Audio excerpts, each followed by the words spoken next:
Boom, we're back. Episode your podcast. We're back in the middle for another episode. Obviously, today we're going to talk a little bit about, not even a little bit, probably a lot of bit, about the Meg Thee Stallion testifying. She's on the stand. She had what she had to say. She had cross-examined. A lot of stuff to really like digest of what happened. So we're here. Make sure subscribe, SoundCloud, Spotify, iTunes, all that good shit like that. What's you got good? Anything? I'm just reading this thing real quick. Like a shot. Focus on these headlines. All right. Anyways. So once again, just like yesterday night when we was on the stream, I don't even know where they really hop into because I feel like it's still a lot of things that happened that are brought up now that are contradictions of what we heard before. Now we're hearing new shit now. Who's lying? Who's telling the truth? Who got something to lose? Who don't got something to lose? I don't know where we should start. Like, hey man, this is little shit that I got written down so far from it. It's day two. It's day two for sure. And like we said, it was going to be a very interesting day. And I felt like a lot of stuff was progressed and a lot of things came out. And that's what we knew was going to happen. Like what? I mean, it's just a lot of interesting things. Hearing Meg's story is going to, I mean, that's probably what, 30% of what's going to really be taken into account of this judgment. So, I mean, everything she said, whether the defense was able to pick through it good enough or not, like this was their day. So, yeah, because it's a wrap. She's gone now. Now, I feel like the next big witness would be Kelsey, and if the bodyguard shows up, I guess the bodyguard too. That'd be the two like big. Bodyguard got to come up. At this point, he got to, because. And the thing that I heard, I forgot who I was watching. I think I was watching this like Lawyers for Workers guy, I don't know if he's Indian, whatever the fuck he is. I don't know. Yeah, I seen him. He was talking about maybe it wasn't him, maybe it was a tweet I was reading. But anyways, I was reading a bunch of shit. So pretty much she said that when the shots rang off, when she already said, she pointed him out, Tory shot me. When she said Tory shot me, she said everybody stopped, right? And was looking kind of bewildered. So she said the bodyguard was fucking bewildered. Kelsey was bewildered, but then that would contradict the statement of her saying she didn't see. I was like, there's a lot of contradictions to her story. Which, like I said, I'm still leaning about 85% off. I think Tory Lanez still get off because it's too many shoulda, coulda, woulda, maybe. Oh, the friend this. Oh, I didn't see this. It's just too many. It's not cut and dry enough. Even with her testimony, only like essentially muddies it up more than it was already muddy. So it's like I still think he got 85% chance of getting off. I counted. And I wasn't finished with the breakdown of it. And this is including stuff I've seen from No Jumper. This is including what I've seen from Act. And I've seen other people also correlate these same points. And we already had talked about a lot of these things already. She lied on at least 12 different points that were brought up in court. And what were they? Let's get into it. We can get into it slowly. We get into it fast. But I wrote down a lot of them. That she didn't fight Kelsey. Mm-hmm. Now that's the one that we could argue, but it was. I mean, the witness said they saw two women fighting, so it's like it's really in that case it'd be her against the witness, and it's like I don't think the witness has a reason to lie about seeing two women fighting. So it's like, because I mean, like maybe Tory takes it, he says they were fighting. Maybe tomorrow Kelsey says they was actually fighting. So it's like if Meg said they wasn't fighting, Kelsey says they wasn't fighting, but then the witness says they weren't fighting. You would assume that the witness has least amount of reason to lie about, you know what I'm saying? Like they would have a reason to kind of stick together. The witness would have the least amount of reason to be like, oh yeah, I saw two women fighting. Like it would make no sense for him to even spit that out there. She tried to make it seem like they didn't even get into an argument, and Kelsey immediately backed her after Tory brought up the situation, which is just like after like she made it seem like, oh yeah, it happened to me 2 other times. This is nothing new, and what am I to do? Like, and that's all that happened. And then her and Tory got into it, like whatever. But we're gonna get into all of it, but we can just give a little rundown. And so just that one, the fight one, that all I can look at that one and say is y'all saying it didn't happen, but this guy saying it do. And I think I even heard them say that she told the police that they got into an argument. Yeah. So it's like they got into an argument, but she said maybe I guess argument of physical. That. I mean, physical. Oh yeah. It was on the paper, but she didn't. What did I say? It was on the paper, but she doesn't remember saying it. But it also, if you keep saying you don't remember, you can't be a reliable witness at a certain point.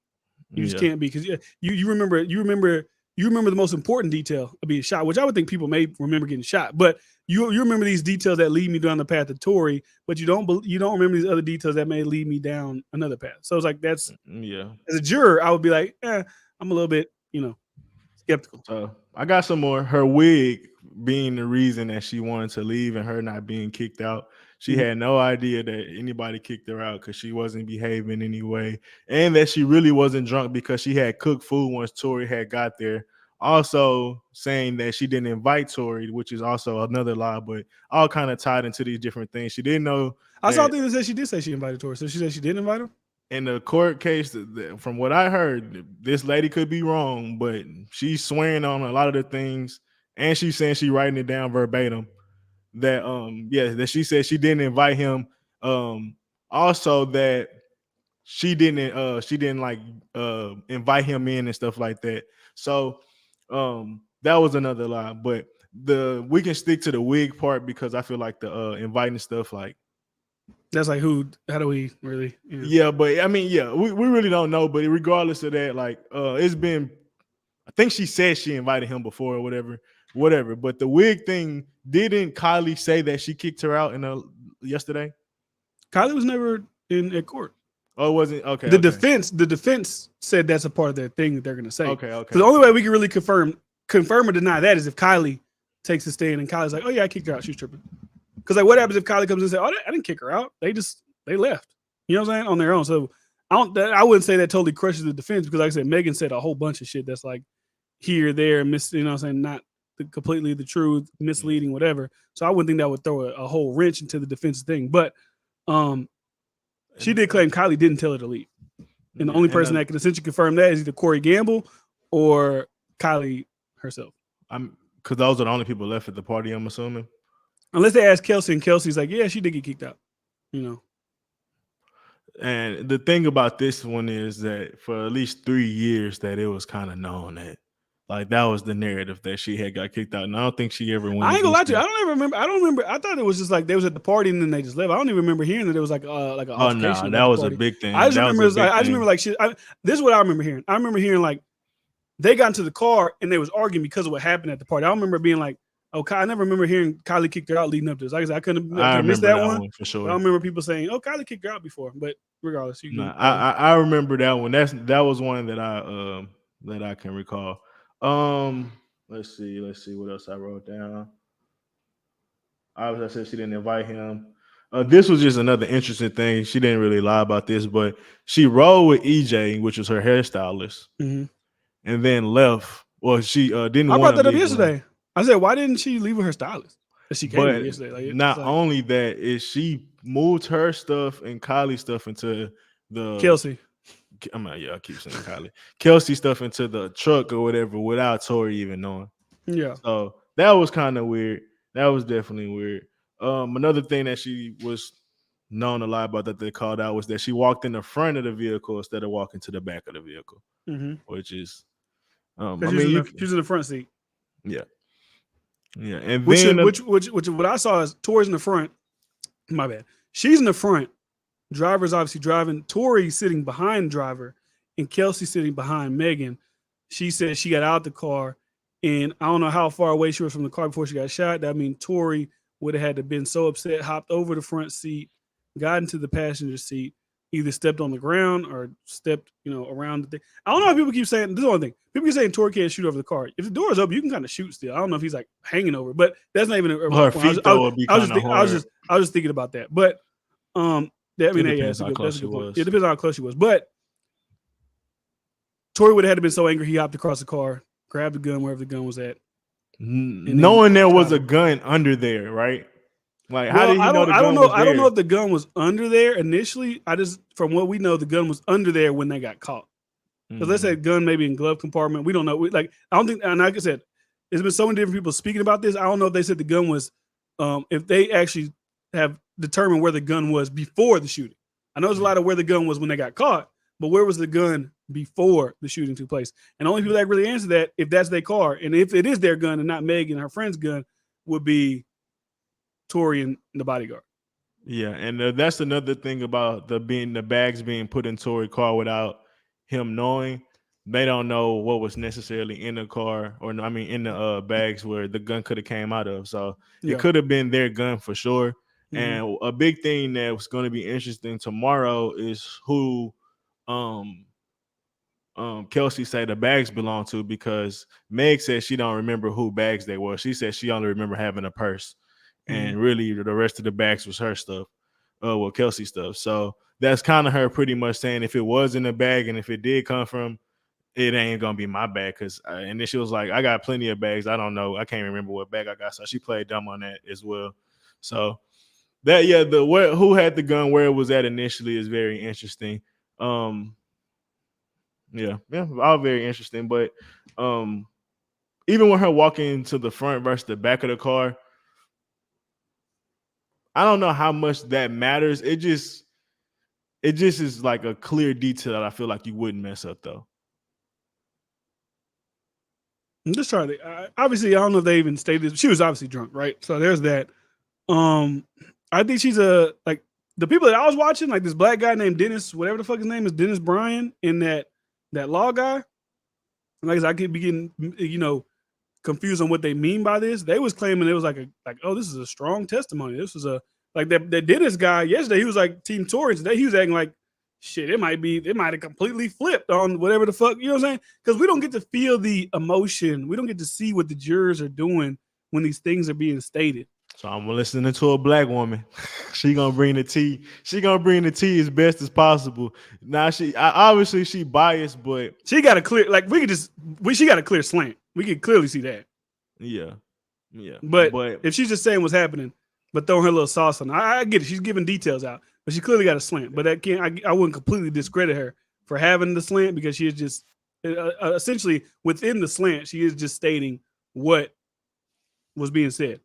Because I mean, she is acknowledging like little like body language stuff. If y'all know the lady we talking about. I don't know her name, but she don't act. I don't know her name. She just be going live with act.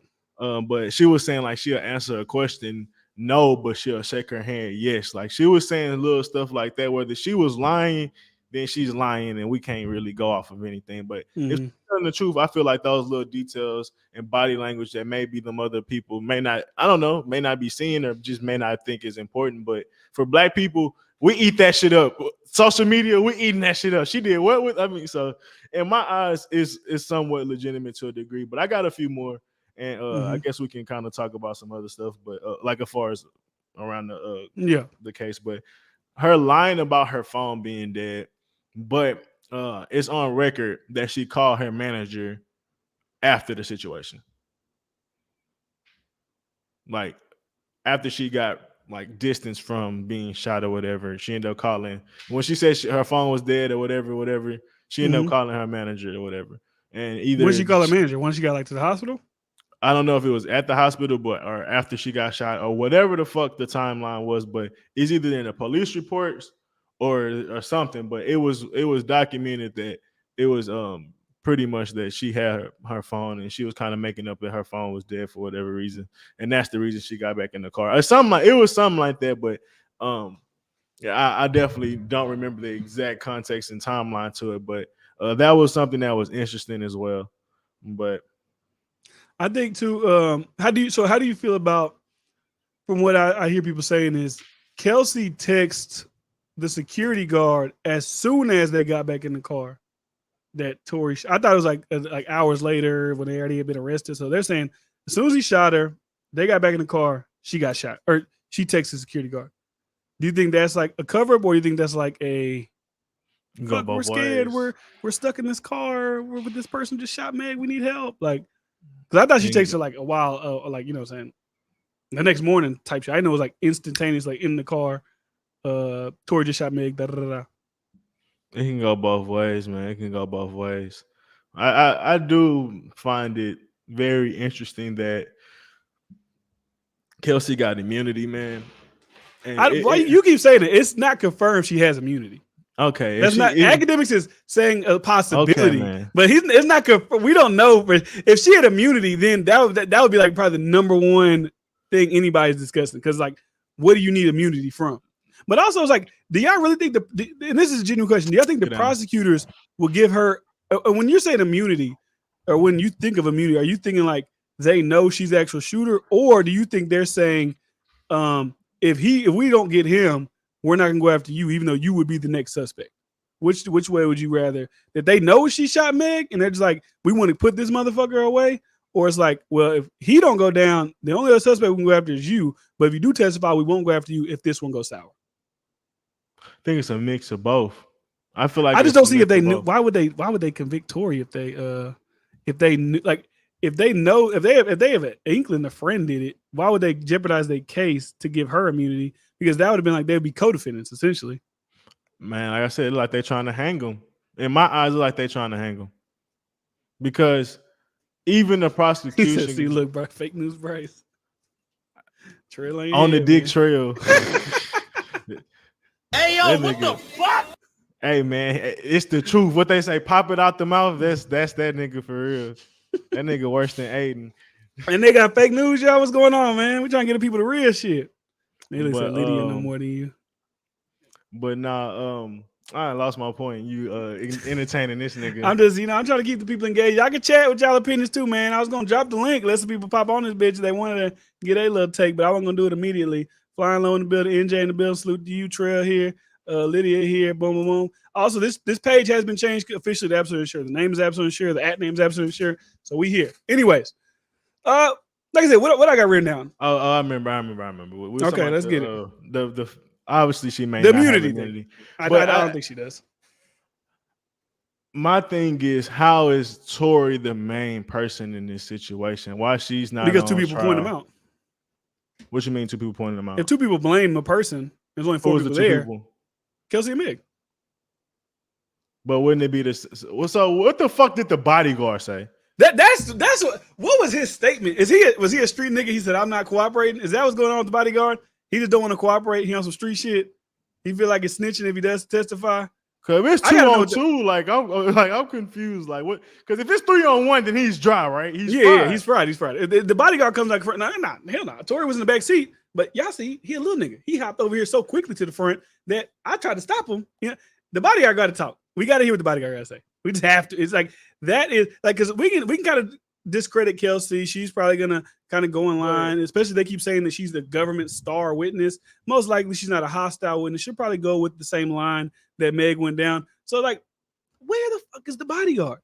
And would you find it suspicious if the bodyguard wasn't called by prosecutors? Maybe I would say, if they think he's gonna hurt their case, they don't call him. Do you think it'd be weird if the defense doesn't call him? That's like Tory's hired bodyguard.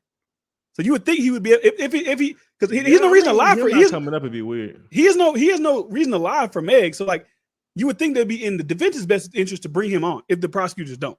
But if the defense doesn't that make it look like why wouldn't y'all bring? Y'all can subpoena motherfuckers to like, you have to show up here or we're gonna put you in contempt and throw you in jail. Like you can do that. Yeah. So it's I couldn't understand that at all. But like I said, once again, I also don't understand just because Meg and what's her name both pointed at Tory. First of all, Meg said a whole lot of shit like she wasn't shot, stepped on glass, didn't see him do it. And even then, she's not reliable. And then the other person that is reliable have a motive to actually want to shoot her. So we just can't go off of her anyways, because at the end of the day, Tory didn't admit to it. So I feel like if she had a motive, just like they could say Tory had a motive, even though we think it's way more stupid than Kelsey motive, I don't see it because that's always been the reason. But also when you get caught with a smoking gun under your seat, and they're like, "Oh, we're gonna arrest you for this." It's kind of like they're just gonna take you. In the beginning, that's understandable. What about when the GSR shit come out? Nothing changes. Well, that's like, "Oh, he shot the gun. These people in the same vicinity." That's crazy. See this thing too. That's crazy. This is what I'm thinking too. I was thinking about this. I was thinking about so the girl in academics was just talking, right? And they were saying how the bullet fly into the neighbor's backyard. So obviously Tory or whoever shot the shell though. Yeah, that's what I'm saying. Not the bullet. The shit, because it boop, pink, and it like ding, ding, ding, goes away. So there's no way that he could have done it from the car. Like I need to see images of it. I need to see images of this road. I need to see what this street looks like. Where were they at? Like I got to see all these things because we live in Humble, right? We like around like Park Lakes and shit like that. They got the little mailbox on the side in somebody's backyard right there. You can technically be on the side right there by one of the mailboxes and shoot. Yeah, I see what you're saying. Like how Blake shoots. If I pull up outside Blake's gate, it could pop over there and get over. So I got to see what these places look like. And then the thing with that story of Tory Lanez had to be out of the car. Exactly, if the gun has to be out of the car, that would mean that the bodyguard was also out of the car because he also had GSR. So they would have had all been out the car, right? Yeah. If they all got GSR on them, they would all had to been out the car in this melee because, like I said, the guy did say 2 balled up fists punching a woman. So it's like, I still don't even have, like I said, I feel like as far as reasonable doubt goes, it's about 85%.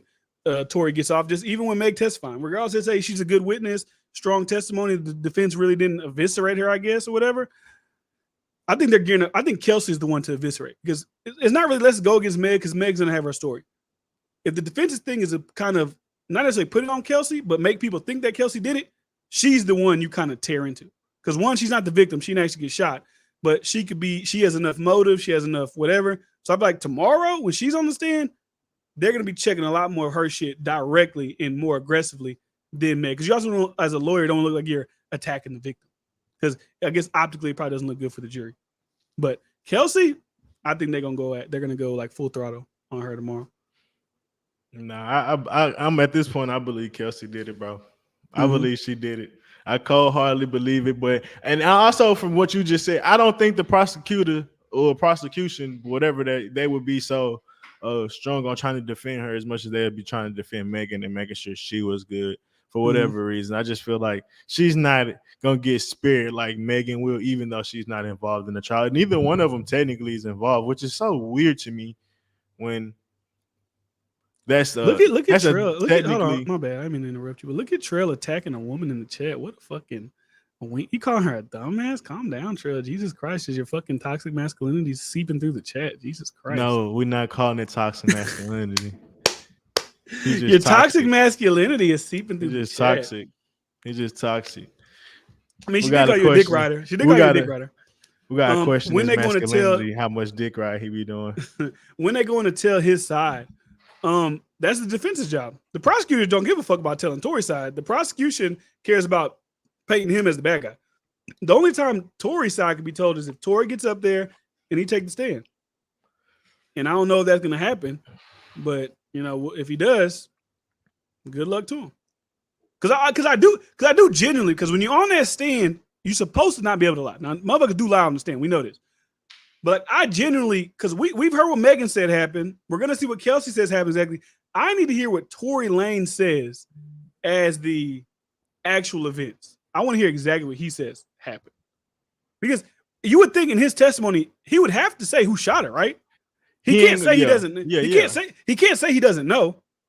He has to say either he saw Kelsey shoot her or the bodyguard shot her, right? You have to. He can't have a bunch of I don't knows. And I don't suspect that he would have a bunch of I don't knows in his testimony. Me coming from a person that tells the truth, everything he says should be crystal clear and cut and dry. It shouldn't be no I forgot, I don't remember. Nigga, your life on the line. Like, because prosecutors can't bring him on the stand, so they don't have that option. He has options to not testify or face his witness or whatever his victims he wants to. But it's like, if you do put Tory on the stand, you kind of think about that scenario. That's not a great scenario to be in because at the end of the day, he has to not even kind of. You want him to though. Yeah, well, yeah, for him he wants to. But if you were the shooter, you kind of can't say, oh yeah, I saw her shoot somebody, because then you'll be like purging yourself. But at this point, there's no video, no nothing. We can't even really see if you perjure yourself or not. Oh yeah, like, nobody gives a fuck about perjury at this point. Well, I guess if you're going to prison for 23 years or going to a year like Martha, it's like, I'd rather take the year. But that's interesting. What would he say happened? Because he can't be like, oh, she did it, bro. He can't say I was asleep, but I didn't see if she shot him. Now he'd have to be like, he would have to verbatim get on stand and say, I saw Kelsey shoot Meg 5 times. From what they caught on the body cam, Kelsey was hyperventilating. She said, I just don't know what to do, essentially. And Tory was comforting her and said, it's okay, nobody knows what happened. So basically, you can't imply off really anything, but like I said, it don't look like she was completely innocent, man. That's all I'm saying. And it's a lot of weird shit from what even Meg was saying about how Tory shot her, then both of them walked up to her at the same time, and he bumped her. So they bumped each other, some shit. Yeah, and I feel like she conveniently said they bumped because of the GSR shit, but it was all on her body. A bump wouldn't cause that much GSR. Well, I think she said the bump thing to kind of like allude to the fact that they also had a physical altercation type shit. You know what I'm saying? Yeah, but if you say whatever, that's because I'm not sure. I'm not a GSR expert. I don't know if you shoot somebody and GSR gets on you. If you could just rub against somebody and GSR gets on them. I don't know if that's how it works. Or it's the initial boom powder that gets on you, and that's how it goes. I don't know if you can rub it on somebody. Like I said, I'm not a gun expert. I could be completely fucking wrong, and you can't rub it on somebody. I mean, let's Google it. Can you? Let me read some of y'all's chats real quick. So, 2021, anyone can get it. Equality. We know Trail not okay. We just treat him like the kid your parents used to tell. Oh yeah, I forgot you got beef from the R. Kelly shit. He better not plead the fifth. He better tell the story. If I was Tory, I would have done a press tour years ago saying my side. I mean, he had like a gag order. Like Trail, that's bad advice. If you're a person who's on trial, you're not supposed to go around talking to the media about it while you're on trial because everything you say is going to be used against you in the court of law. So if Tory really innocent, I'm not understanding why he didn't say who did it. He have a lot to lose. And that was always my main point. Why the fuck? But like I said, if it did, like, but I think in the court system, if it really doesn't matter if you snitch on somebody, if we still want to put you away, we're gonna try you. I think that's kind of fucked up. But like, yeah, it's like, bro, like you shot that person. I didn't fucking shoot that person. You have so much to lose. I mean, you could arguably say he has more to lose than Megan because we've seen a lot of female rap careers. Maybe they don't excel. Tory probably had the potential to, and he was in a hot spot at the time. That quarantine rate, he was like I think he was about to go to the Jack Harlow verse where he was that shit? What's poppin' shit? That was like the best verse. I mean, even though he shot her, that was still like the best verse of the year. But that shit was propelling. He might have just blew the fuck up. So he had a whole lot to lose at that time. A whole lot. So it's like, that was my initial, like, why the fuck isn't he just saying this person? It's my reason why he didn't do it is because if you look at his behavior, he was pretty silent about most of the things. Like he had this little thing about when she came out and started talking about it on his birthday. But besides that, he's been pretty quiet about it because he even said that's what his lawyer suggested him to do from the jump. Mm-hmm. And I mean, I think that's why he didn't say anything because I think he was smart about it from the jump. Like, nigga, they playing with you on the way. That's your life on the line. If you want to be smart, keep everything tucked until court because I mean that's when we're gonna have our best chance. Doing shit in public, you might win, you might give them all our pieces to the game. So I think he was being smart. I'm talking about the initial, like when I'm at, like, y'all arrest me for the gun, like, bro, I didn't fucking shoot this person. Like, y'all gonna have to bring I'm talking about the initial. Like, why the fuck would you even allow them to? So it's from what I'm getting from this situation is Meg didn't really get shot. She stepped on glass, and the situation wasn't as bad until things got like on later on, and then Meg decided to say something. But initially, I feel like the shooting happened, which I believe Kelsey did. But the fact nothing happened. They probably wrestled her away. That's when they said the dude said they seen two dudes fighting a woman. Fighting a girl, I believe that's what happened. They wrestled the gun away from Kelsey. Meg didn't get shot. In the initial situation and moment, they all came together and said, hey, we just gonna forget about it. Of course, I'm not even blaming Meg for saying that. Let's be real. But if she agreed to that and then for some reason decided to flip on Tory, that's where the shit get weird. But I can see in the moment you agreeing and say, you know what, let's drop it because you in the moment. Man, when you wake up, you sober, you're like, nah, shit, I got shot at or whatever. But I think initially, because you got to think, she didn't tell the people that she got shot at the hospital. She didn't tell the people that she got shot in the ambulance. So Tory was going to give her $1 million. Yeah, supposedly. So initially, it wasn't nothing to say about telling the police. So we got to think about that in the timeline. So when we say, why didn't he tell the police? Because none of them told the police that she got shot. Mm-hmm. So that didn't come out till later. She brought that up. She said, within her community, which would be the black community, it is looked down upon to cooperate with the police. Like, let's say that's true. I don't know if that's cap because there's a lot of these suburban motherfuckers on the internet that say that stupid ass shit, and I seen the guy saying that. I was watching Academic Stream, and they were saying that Tory Lanez should not say. I was like, "What are y'all?" He said, "If my brother got hit by a runaway," he said if his son got killed, he said if his son got killed right in front of him, and they caught the guy, but they needed his eyewitness testimony to put the guy away, he wouldn't snitch on the guy because I guess in like taking mode, I'm gonna kill him. I'm not like the thing. I got it. The thing about this is for me is niggas be lying.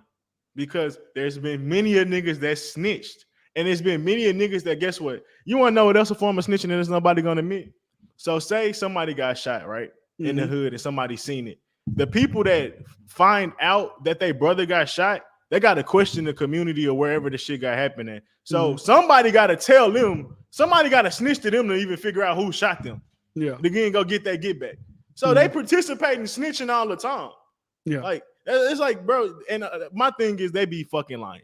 Point blank period. These niggas be fucking lying. Like, that's what I don't lie about. That's why I don't lie about that shit. And I don't even think if I tell somebody I'm a snitch. If I didn't do nothing and I'm a law-abiding citizen, like, let me just say this. You my guy, Bryce. If Bryce shoot a motherfucker in the car and they try to come arrest my ass, hey, I got a family. I don't give a fuck. You my nigga, but I'm not going down for this nigga. I don't give a fuck.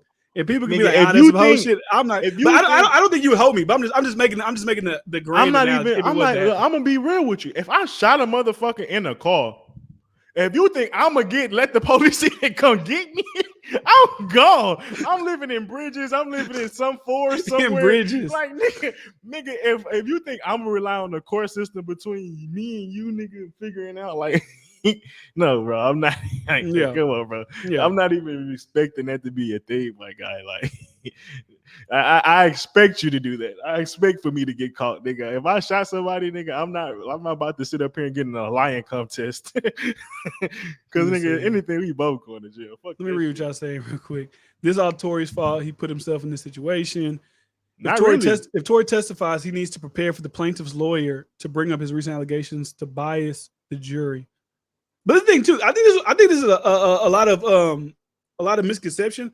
This isn't like, it looks like Meg Thee Stallion versus Tory Lanez. This isn't Meg versus Tory. This is the state of California versus Tory Lanez. Meg is just a witness. So these lawyers that are arguing for Meg aren't her lawyers, right? Because if these are her lawyers, she probably would have hired the top fucking lawyers in the country, not a fucking regular DA that works down at the LA County DA's office. So these aren't Meg's lawyers that are. He could sue though. He could sue if she. No, if he's talking about on some suing shit, that's different. But I don't know how defamation works of a inconclusive case. I don't know how defamation works in a case like that.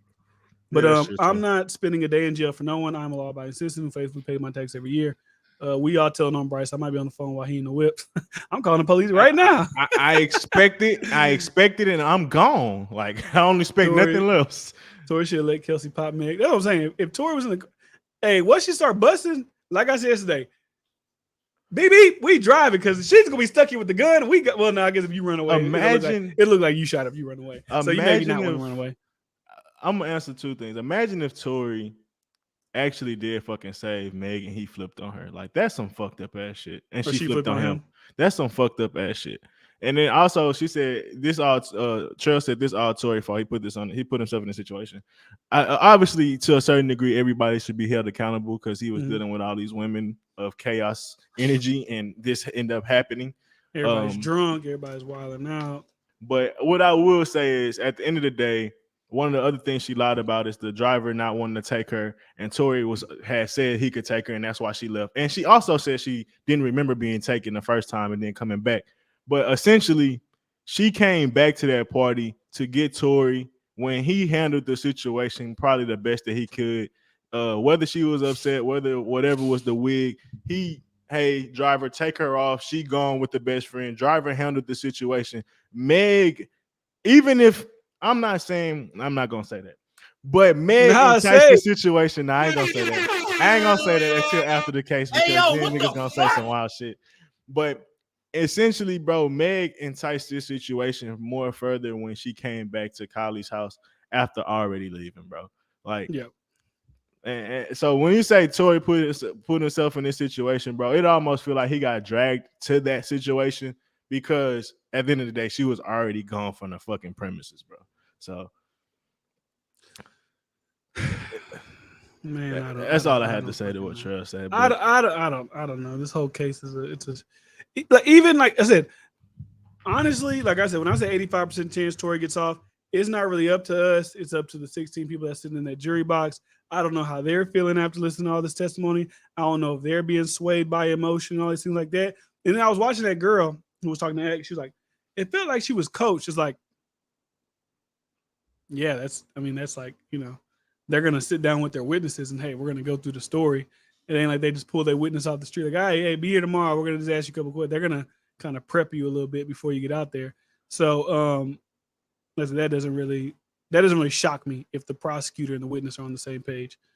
I'm about to say something about this damn thing. Kelsey's tomorrow. I just don't see anything else that could be said that be so damning. And I'm speaking specifically for social media wise. For these people that are in the courtroom, maybe when they hear Kelsey's testimony, it can be damning to them as far as the jury. But in social media world, if Kelsey just pretty much confirms what Megan said happened, yeah, we have 2 confirmations. But then also we got to wait for the Sean Kelly guy to come on the thing, and then he has to say he saw them fighting. Because as soon as Meg says they didn't have a fight, and Kelsey says they didn't have a fight, and then a witness comes out and says he saw them from his balcony fight, that to me would put reasonable doubt to the jury's head automatically. Even if the thing isn't, well, them girls fighting aren't really about Tory shooting, because Tory could still have shot them after they got into a fight, but it still would put their credibility as 2 witnesses in jeopardy, which would lead to reasonable doubt. And when did he see the 2 dudes on the girl? Was it immediately after the gunshots or before the gunshots?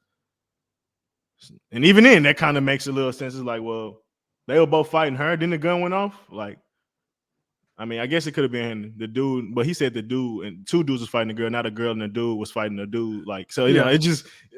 But what I find interesting tomorrow, will be most interesting tomorrow, is did Kelsey take offense to anything that Meg said today? Because ultimately we know that she's being forced to be on that side essentially because she don't want to be implicated and go to jail.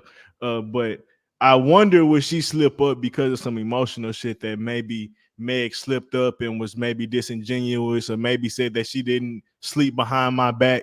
Like maybe she wasn't gonna say, she was gonna leave that alone. But now that she kind of hear it and she was like, so bitch, you calling me a liar? So you didn't know, like, and then that's on the defense as well to be like, so I don't think she gonna. What did you mean by this? If she step out of that program, then that would just put light on her again. Like you said, it was like they would want to both avoid the message of them fighting. It's gonna be hard though. But I'm saying that would be the best case scenario for them to do is avoid that they even got into an actual, like, arguing. That's one thing, but a physical altercation, they would both want to avoid that being a part of the conversation. Because when they bring Sean Kelly up, it's up to the prosecutor to kind of discredit him as a witness. How dark is it on your street? Are you sure you didn't just see them screaming and it looked like they were fighting after she got? I don't know. Did he say that he heard the gunshots? See, he was on a balcony. No, I know. He was on a balcony. He was looking overhead. But my point of saying is, like, did he see, like, when he came out? Did he come out after the gunshots rang out, or did he come in when he just heard arguing? Then while he was, he said the muzzle flash.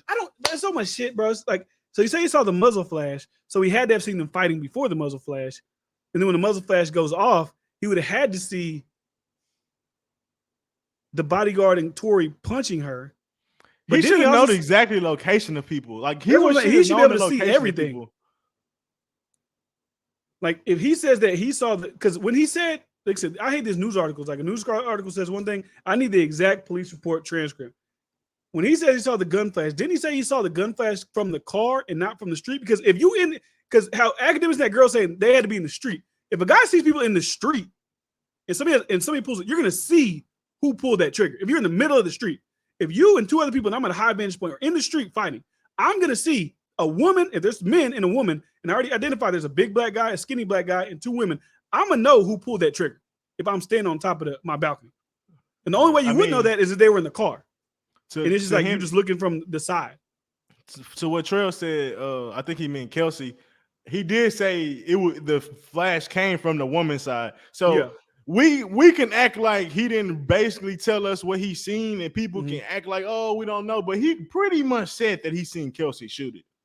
Well, he said he saw it come from the passenger side, or the passenger side, which we know Kelsey was sitting on. But that could easily just be like. I thought he said he seen it come from the side the woman was on. I thought he said he seen the side that came from the woman. And if that's the case,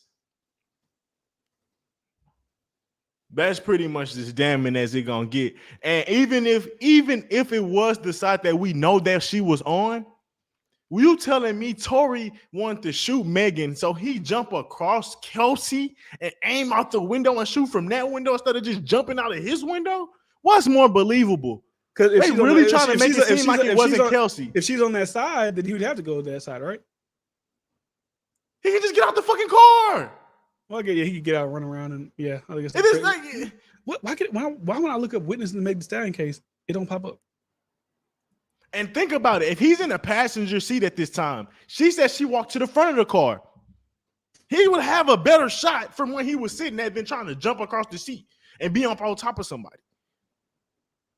Well, no, not technically. If you're on the driver's side and she said she was walking like to walk across the front, she could be walking along the side, but still walking away from them. So you'd have to get over there to shoot it if that was the case. You know what I'm saying? Because if she's walking across the front, then yeah, she's about to come to your side anyway. She said she was in front of the car. She drew a picture and said she was in front of the car. Okay, I didn't hear. I just heard she was walking to the front of the car. She was like on the kind of left side of the car, she said, but she was on the front of the car more than she was on the horizontal left side of the car. I get what you're saying. She wasn't like perpendicular to the car or horizontal to the car. She was in front of that bitch. She was perpendicular to the car. Here we go. I got right in front of that bitch. So boom. I don't need no Reddit bullshit popping up. What the fuck is this? Okay. Anyways, Megan's got big issues. This is from 2021. Megan's got big issues, and with the independent witness told police about her arguing with Kelsey, and she makes a good point. Megan just tweeted, "I've been shot," and focused on one of these headlines are dismissing that I got attacked with a weapon while I was unarmed and trying to paint it as a cat fight between friends.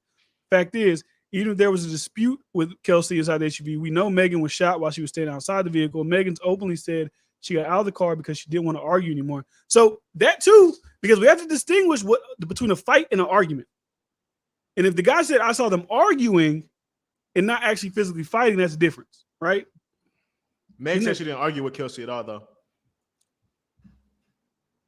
So she also fucked herself in that. See, but then I see another motherfucker who said that was in there, said she admitted to arguing, but she didn't admit to physically fighting.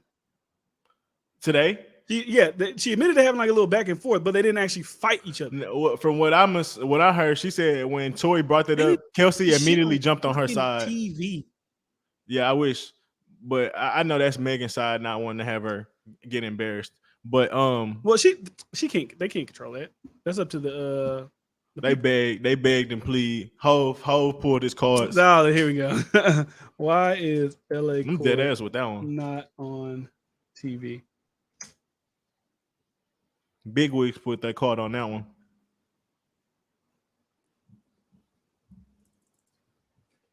I mean, I gotta see if that's a real thing. Early criminal trials televised. Oh, I don't think criminal trials are televised. Actually. Oh well, shit, they can't even do nothing. Yeah, I actually you're right because most. Of I seen a lot of motherfuckers trying to say that shit. They was trying to. I'm being funny, but I mean, I'm being dead ass. Salute, Lydia. If there's really a transcript, funny. Show me the transcript. Or where can I read these transcripts? Do they release these every day? They release these transcripts every day, immediately, or do I gotta wait? Because like I said, we're doing news. I'm when I'm listening to all these people tell us what's going on, I'm expecting them to be telling the truth. Because why would they lie, right? Obviously, like I said about the girl who's an academic, she has obviously a clear little slant to her story, but she's still telling what's going on in the courtroom, right? So I'm assuming they're telling us the truth. But if I gotta wait till the next day to read it, yeah, I'll be more informed about it. But send me the link. If you got a link to the court, then we can read that shit right now. Where the court if you see a link, let me know. Court transcripts for Tory and Meg trial. I don't see that nowhere. And I'll read it. Because I want to know exactly what was said, exactly what happened. Because the thing with that is I don't even see like news articles posting about like, oh, that's June, saying that these things are live. But give me the exact link. Where do I find this at? You keep saying public. I gotta go to like. Do I gotta go to like Los Angeles public courts? Some shit. Well, we can do it later. That's irrelevant. We'll do it later. I have to find it because I tried to look it up, but I have to find it. I mean, we could discredit the girl I watched, but Trail, don't call another man big act. Don't do that. Don't do that. Don't ever call another man big something unless that's actually their like. That's their man. You can call somebody a big egg. No, because the way they go, feel like some dick right shit. I ain't gonna lie to you. That's how. Don't ever call me Big D. If I start, I'm Big D. Don't start calling me what I call myself. Don't do it. Anyways, look, you ain't that. You dick riding. You dick riding now. Well, he is dick riding, but it's okay. What's another point I was about to make? Oh yeah, the thing you said earlier on Twitter. Look, we got fucking sex people coming in the building. Let me go ahead and block you. You said on Twitter, what did you say? Let's see what you said. Because Wardu told me to defend Megan, saying that she would rather be dead, or like she said she wished she had died. Yep. And I feel like I eloquently defended her in that. She was fucking trolling. That's what I thought she was doing. Well, I mean, I wasn't dead ass serious, but when he said, "How could you defend this?" You can go that route. That's a nice, eloquent way of defending it. Like, I don't know what's actually going on in her mind, but like if you're gonna tell me to defend it, I can make up a defense for it. So essentially, Wardu was talking about. She said in court, "I wish he would have just killed me if I knew I had to go through all this," which would be the media scrutiny. And Wardu told me, "Please defend this." And I said, "The weight of the media scrutiny and the deterioration of a black woman's self-worth and self-esteem leads to a bout with deep depression, where in her mind she believes it would have been better for her to die than live a life of mockery where people laugh at her pain." That to me makes sense, because some people they're not as mentally strong as other people. You want to know what I heard of your statement? The mockery gonna come from her lying. The guilt and depression come from that fucking lying. That's what it comes from. I don't think so, because you made that as a point. I think people get attacked on social media all the time for no reason, and it still fucks them up, even though they tell them the truth. Getting online every day and being demonized can still mentally fuck you up every day. Maybe. Because you said, let me just say what you said. You said she's not on trial, and many fans believe her, along with most media outlets supporting her story. When I'm on, I don't know when you on Twitter, but when I'm on Twitter and I'm looking at these threads, I don't see a whole bunch of we stand with you. I see a lot of this bitch is done, this bitch is a liar. So I don't know where initially there was a lot, but that's because more shit came out. But I'm saying if we're talking about her getting support 2 years ago, she had to go through it for the past year and a half. So it's there would have been a time where it kind of flipped on her. Well, I don't think she's being delusional if she act like it ain't a reason why things flipped on her. But she still thinks she's telling her truth. So if you let's say she thinks she's telling the fucking truth, she's fucking crazy. Let's say she really did see Tory. In her mind, she's like, I'm fucking telling the truth. That shit can make you go insane. If you're like, I'm telling the fucking truth. And these people, regardless of what I said, maybe I misspoke. I'm not a linguistic. I'm not fucking Jordan Peterson or these motherfuckers who talk for a living and they can put their words together, whatever. I fucked up. Yeah, I'm just a chick that fucking came from a rapper, whatever. Right? And if she wholeheartedly believes she's not lying, and every time she get on her page or get on something, she feel like she getting attacked, I can see how you might be. Now I'm not gonna ever say I wish I was only way she can feel like she don't. Only way she can feel like she not lying if she can say she don't know who shot her. But if she gonna say she know Tory shot her, but she said she seen him. So either she knows she lying or she knows she not. She said she was walking and her back was turned, and then she said she turned around. That's when she saw Tory with the gun, and he shot her. Now she's saying that she ain't said it at first. Yeah, at first said she was walking away and she didn't see nothing. I wish she never seen nothing. He just heard dance, bitch, dance, and that's when the guns went off. But now she's saying she's seen him with the gun. But my thing is, that's a guilty conscience speaking, if anything. You think people being sad about being derailed on the internet means that they're just guilty? I don't think she was derailed. Oh, well, that's the wrong word. I didn't use the right word. I'm just saying they feel like they're being attacked on the internet every day. I mean, they're telling their truth. You think that the only way they'd actually feel a way about it is if they were not telling the truth. You don't think truthful people who know they're telling the truth and people are ragging on them cannot be mad about people not believing them?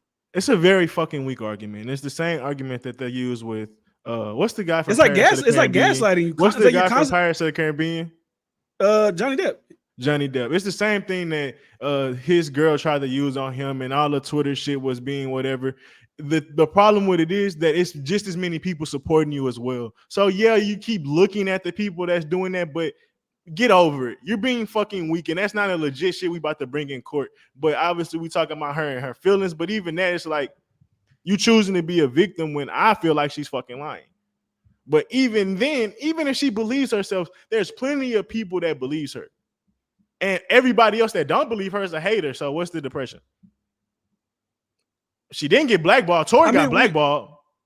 According to her, I don't know. According to her, people in the industry don't fuck with her. Now, obviously, she gets industry awards and she gets the industry that type shit. But to her, the people in the industry, like the other rappers, her other counterparts, don't fuck with her. Yeah. Because they look at like, oh, you snitched on this guy, you probably do it to us, whatever dumb shit they claim is the why she did it.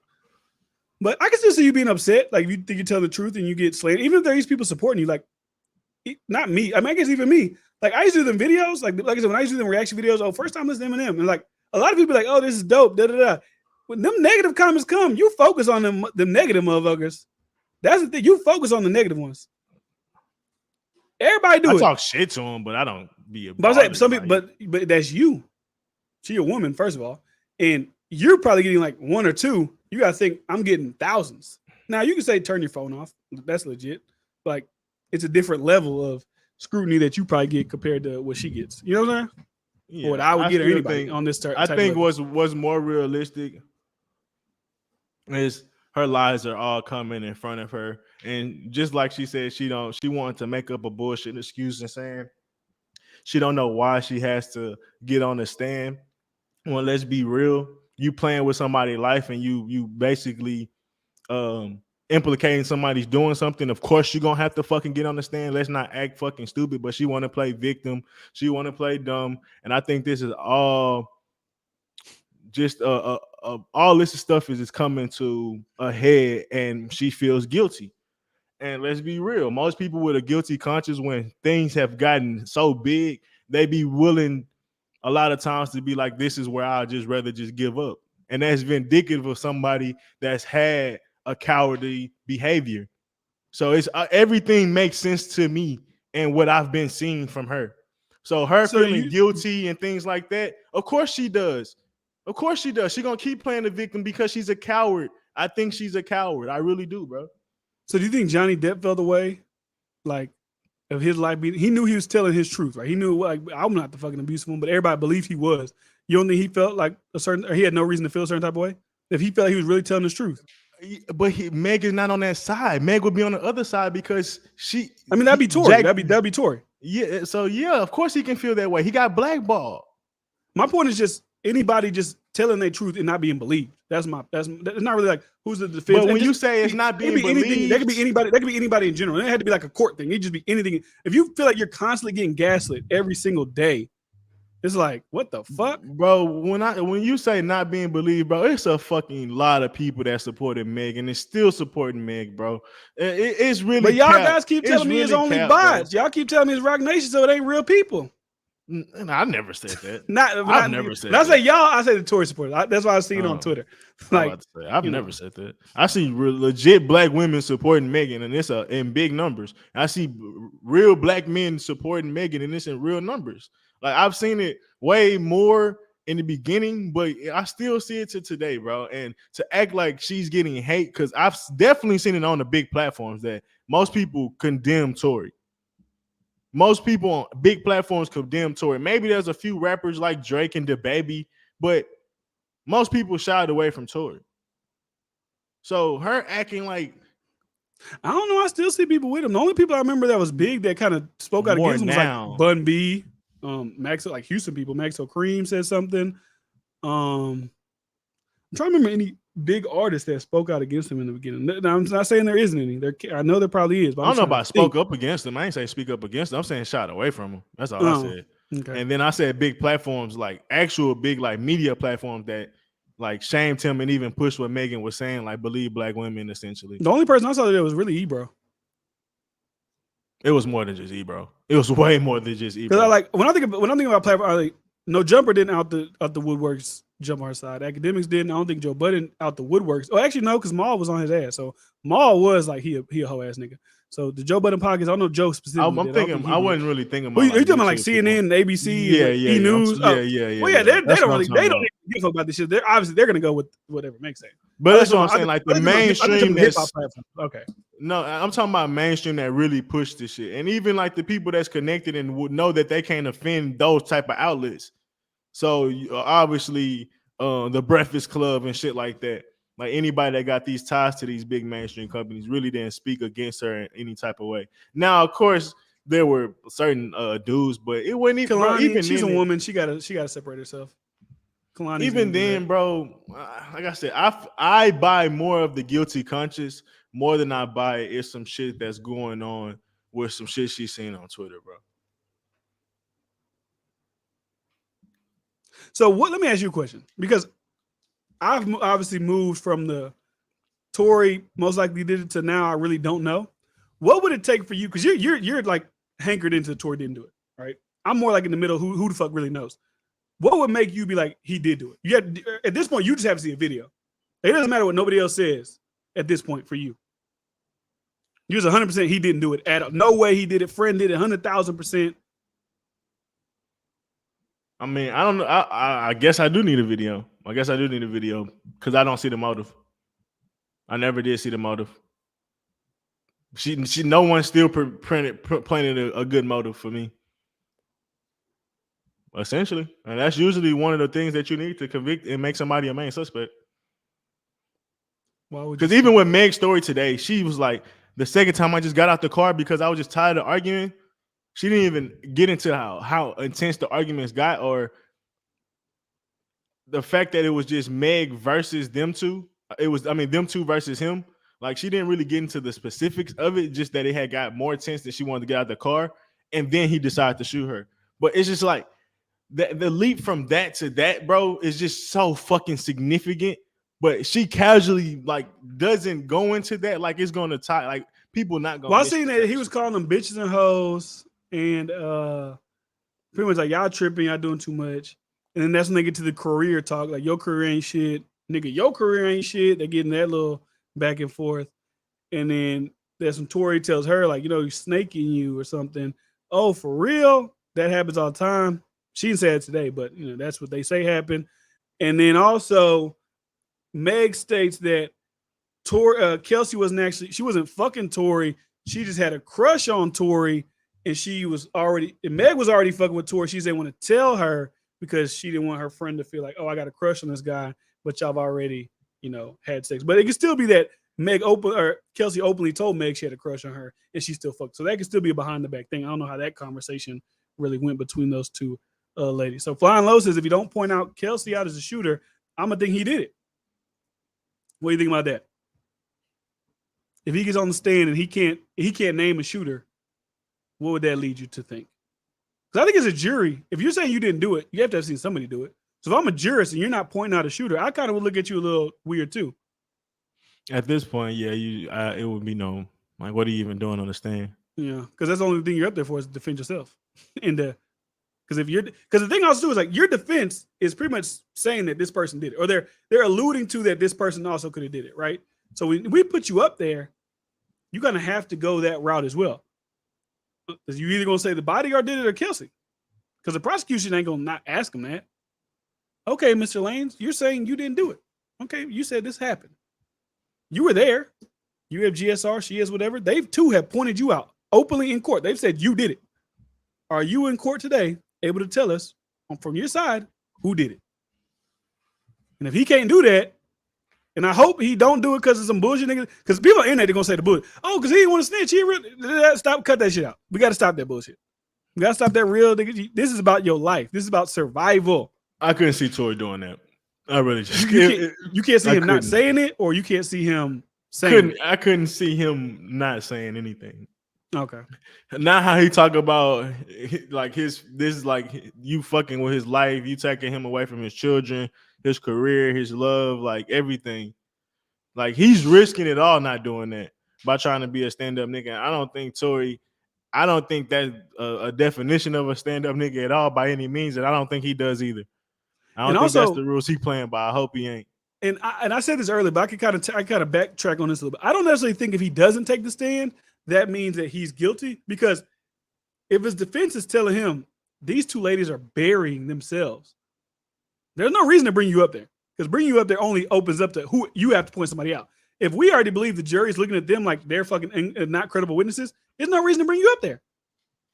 Nah, you taking a chance I wouldn't want to take as myself. I'm like, look, I ain't got shit to hide. I'm only going off. I ain't got shit to hide. I'm only going off of 9 or however many seasons of How to Get Away with Murder, multiple seasons of The Practice. A lot of times, because they are defense attorneys on The Practice and How to Get Away with Murder, if the witnesses are getting cooked, and we kind of know you got some shit that can fuck it up for us, if we know the jury's kind of on a reasonable doubt scale, that's assuming there's no reason to bring.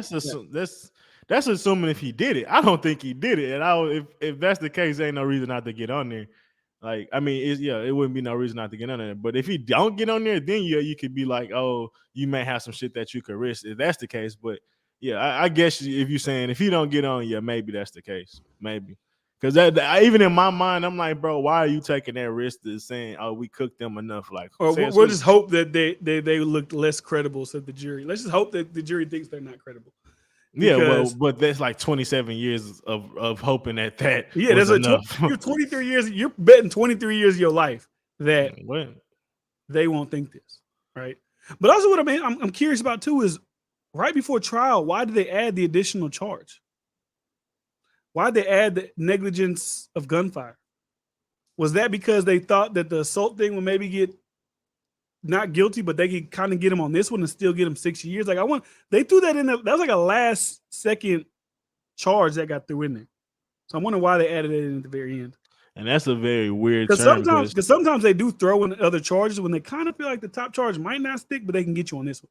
And Tory opted for that last charge not to be up to the jury, to be up to the judge. So that charge is up to the judge. Whatever he thinks, he can rule his verdict however he wants on that one. But the other stuff we're doing, the gun and the felony assault, that's jury to decide. And I feel like that negligence just can go so far. Like, was you wrestling with the gun? Was it your gun and somebody else took your gun? I feel like the negligence of a gun thing can go any fucking way. I feel like that's because when I hear the word of negligence with a gun, that always, when you see negligence from somebody, that doesn't mean intent to do something, intent to harm. Let's just say Tory shot at the ground to scare. Like I said, they're fighting. He's shooting at the ground to scare them, but the bullet hits the ground and shatters. And it enters Meg's foot. You know what I'm saying? Like, I ain't try to shoot the motherfuckers. I was negligently shooting the gun at the ground, and it just happened to break and ricochet in her feet. You know what I'm saying? So I wonder if that's why they added it, because we can't prove prove that he had intent to try to shoot you, but we can prove that he negligently pulled the gun, which inadvertently did end up hitting you. You know what I'm saying?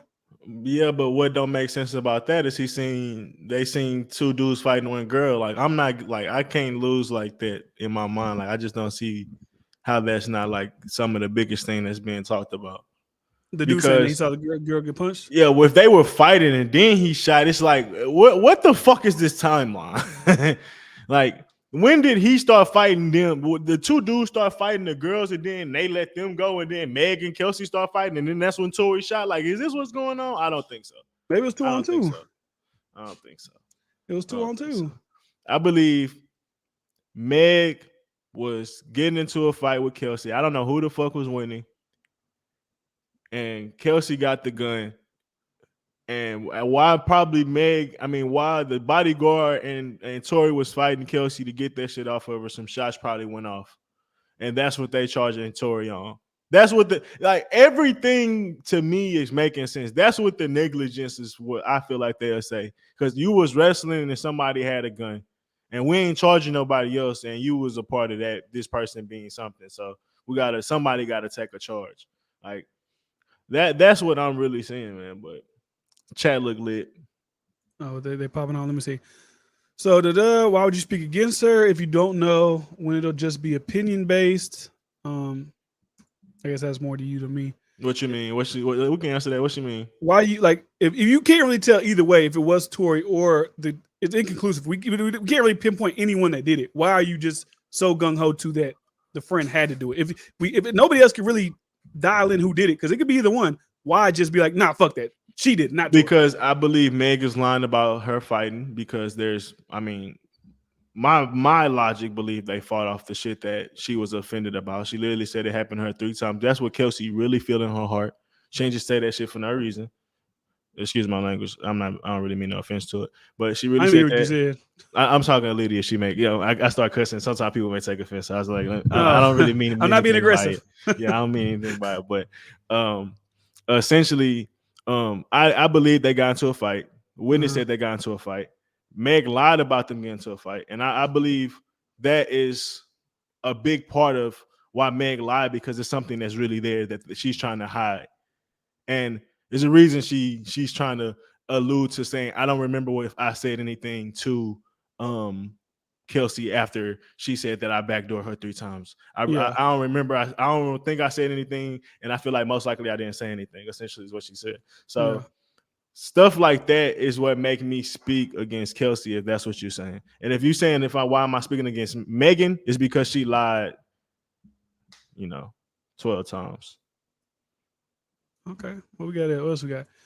We doing boy Kelsey, the shooter, snitch on the biatch, do both. I'm pretty sure he hired a jury analyst. I would hope he did. Faces them charges. Tory should have been open his fucking mouth if he innocent. That still blow my mind. Like, say something as that bitch got on live sassily. Said that nigga shot me. I would have called my lawyer then. Get on live and spilled all the Lipton tea.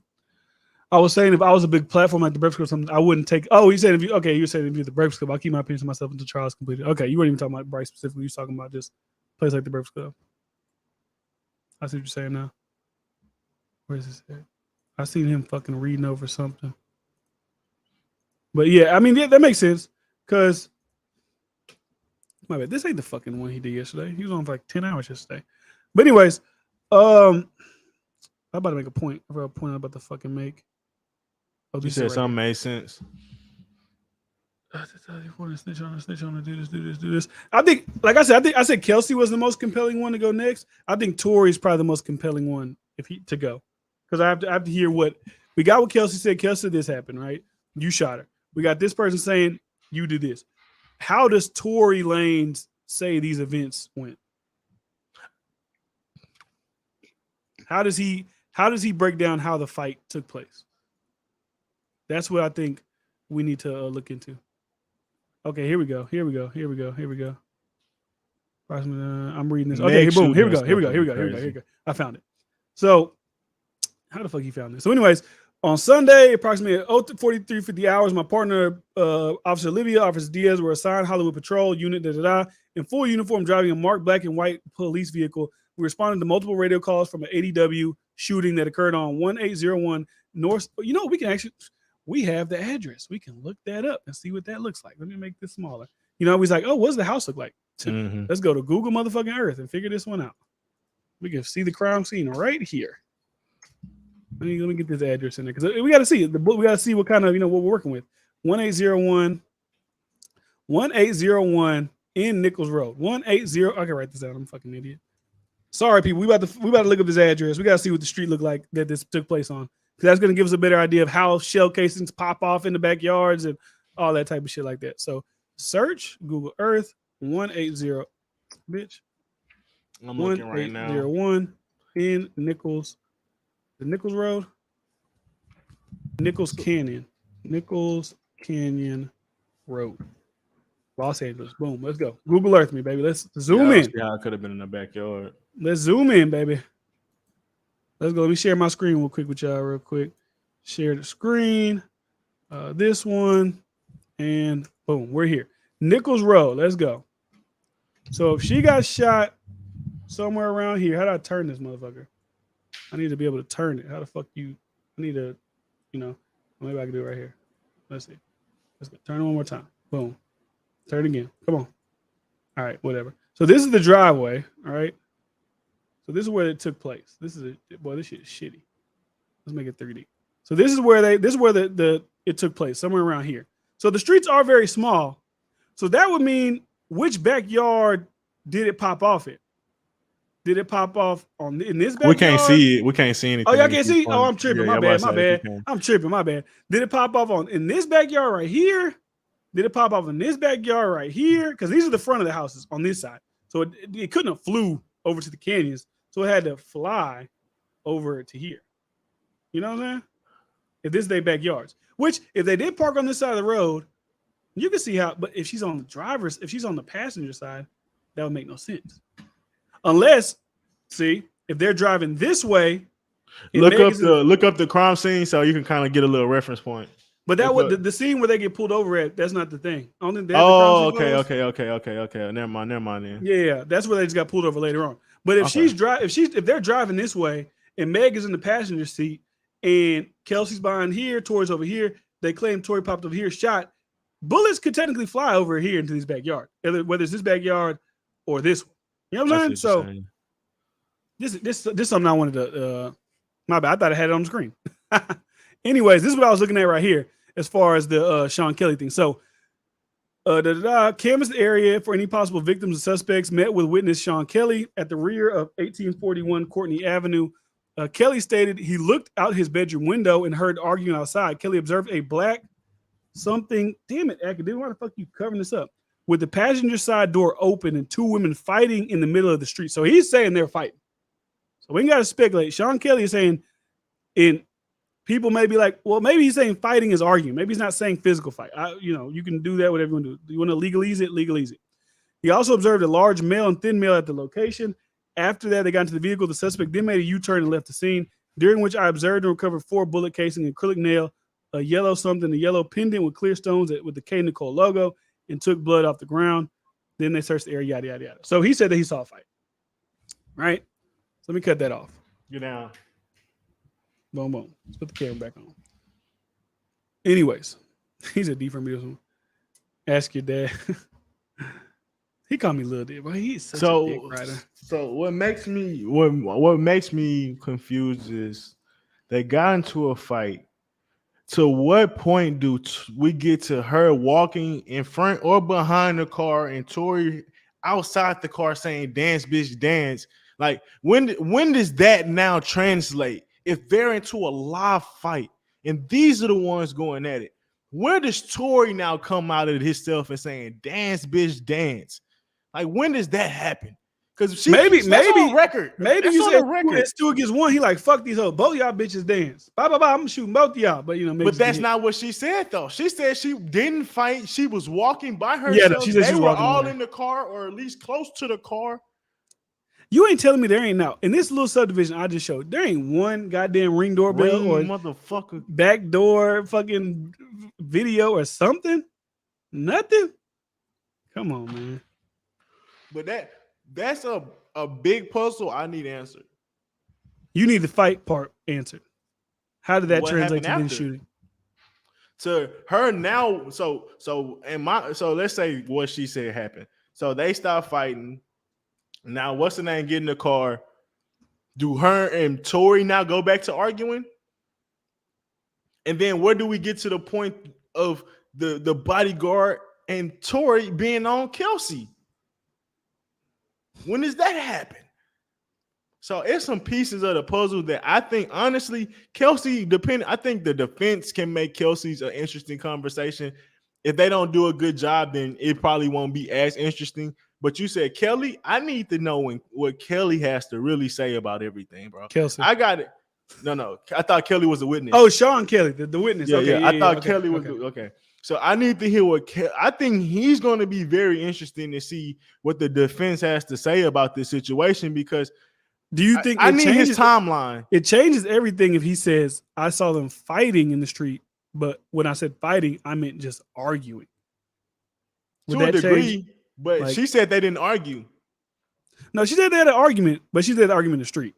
But she said we didn't physically fight each other. Well, they was all in the car arguing, but they didn't mention arguing in the street though. We both have different. We got different sources. From what I heard, it said that Kelsey was on her side immediately after that. Maybe I'm wrong. I don't know when because she did say Kelsey was on her side. So when did it go from Kelsey not being on her side to they arguing? Because she supposedly Tory only got more disrespectful to keep them on each other's side. So when did they get into an argument in general? And then outside of that, why is there pieces of accessories on the ground like there was a scuffle? So he said that because the bodyguard punched him. Maybe, but it'll be a crazy thing. That'd be crazy to say. That'd be crazy to say, because did he say that he's seen the bodyguard breaking up the fight too? I need all of that. Yeah, he's a key component. I guess we'll see whatever Kelsey has to say tomorrow. She's obviously a key component. And where the fuck is the bodyguard? Where's the bodyguard? Where's the driver? There's no way in this case, when only 4 people there, there's no way they do not call the driver to come and testify. Unless they are scared, unless the defense is scared that his testimony would be damning. But you would also think that the prosecutors would think that he is a good enough witness for them. They would also call him. So I would look at it a certain way as well. If the prosecutors don't call him to be a witness for them. Yeah, if one of them will bring him up. Like, there's no way that he. Whichever way he works for you, you would assume that side would bring him up. Now, like I said, I'm not from LA. I'm not from California. And like I said, my whole law knowledge I'm speaking of is watching multiple seasons of law shows, right? So I don't know if you can really subpoena and make somebody come testify. I don't know if you can do that in every state. Maybe that's an everywhere thing. More power to you. If you can subpoena everybody. I do think that Kelsey got subpoenaed to be there. I don't think she did not want to be there, but they still subpoenaed her to be there. Obviously, she's their star witness. If the prosecution don't got a bodyguard, that's a little confusing because he was a person. Like, this is how I look at it. As a prosecutor, you only have 4 people there: bodyguard, Tory, Kelsey, Meg. You got Meg up there. She did her thing today. Cross-examined, done. Kelsey's tomorrow. She do her thing, done. Why do I give a fuck about EJ, the stylist? I mean, they're integral to the before. They're integral to the Kylie party. I get that part. But you're already saying they're coming. EJ's coming. Meg's security guard who wasn't there, but just claims Tory divulged that he shot her. They say he just spilled the beans to the security guard. Tory told me he shot him, which I would say you could say is hearsay. You don't have no audio of that, so how do we know that's true? But the bodyguard, he was actually there. He'd be a guy that you'd have to want to bring out there. So that's just it's a little piece of the puzzle that's confusing. I just know that the one of the other things that I find very curious is how she just. And salute to everybody in the chat. My bad. Salute to everybody in the motherfucking chat. We got 10 people watching. If you're not subscribed, channel subscribe around. My bad. Keep going. No, you good. Hey, yeah, make sure y'all do that. Send them likes too, man. We need that. That was just we need to do a little housekeeping, as they say. But what I find also curious is she just dismissed herself from all of erratic behavior that night. Mm-hmm. She admits herself from drinking heavily because Kelsey's drunk, everybody else drunk, but I'm just chilling. I was there for 5 hours, but I wasn't blasted. She also dismissed herself from arguing. Like you said, you didn't hear about that, but it was a big thing about her getting into it, and it was some type of arguments with her being involved at the original party, but she dismissed herself from that.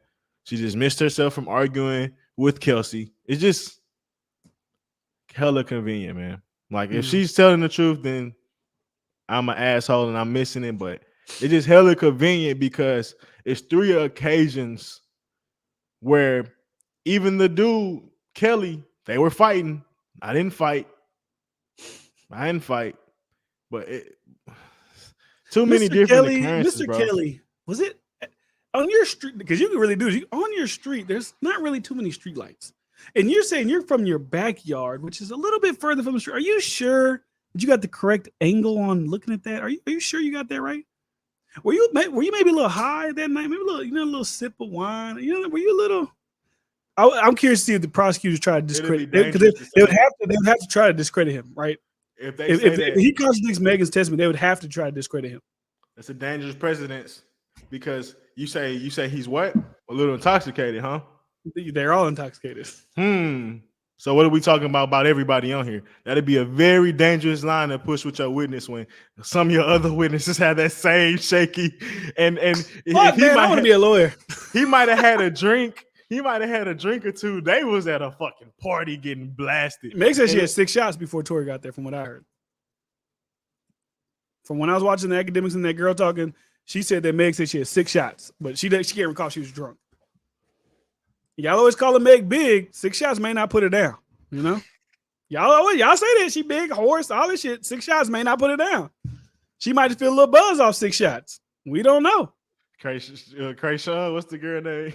Oh Lord, have mercy. I'm trying to wait till her trial start, because that trial's coming. They gonna have a trial at some point in their life. They check Kelly's account, see if he has had millions deposited soon. I seen that today too. I just want to speak about that. So Meg had people out there supporting her, and I was like, "This is pathetic." I'm not gonna lie to you. If that was the amount of people that was out there, that's kind of pathetic. And I'm thinking we got to have like a rally. The way that I saw the My Son and Tamika Mallory's little thing, like Until Freedom, was like, we're going to be here tomorrow, Meg's trial, this, that. And these 12 people that are right here, that's the brigade.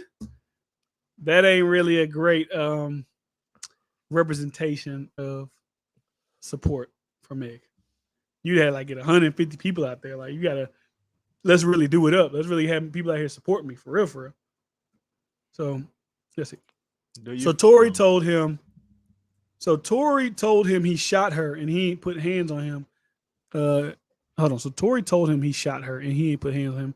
Okay, so you talking about the bodyguard? I felt that was a little weird because Tory could have had people with him, or he could have had a gun on him. Like, who says that Tory wasn't protecting himself during that conversation when he knew it was probably going to be tense, whether he did it or not, whether he knew he was being lied on or not. He had his bodyguard who was there, to protect him. Bro, I was really like, if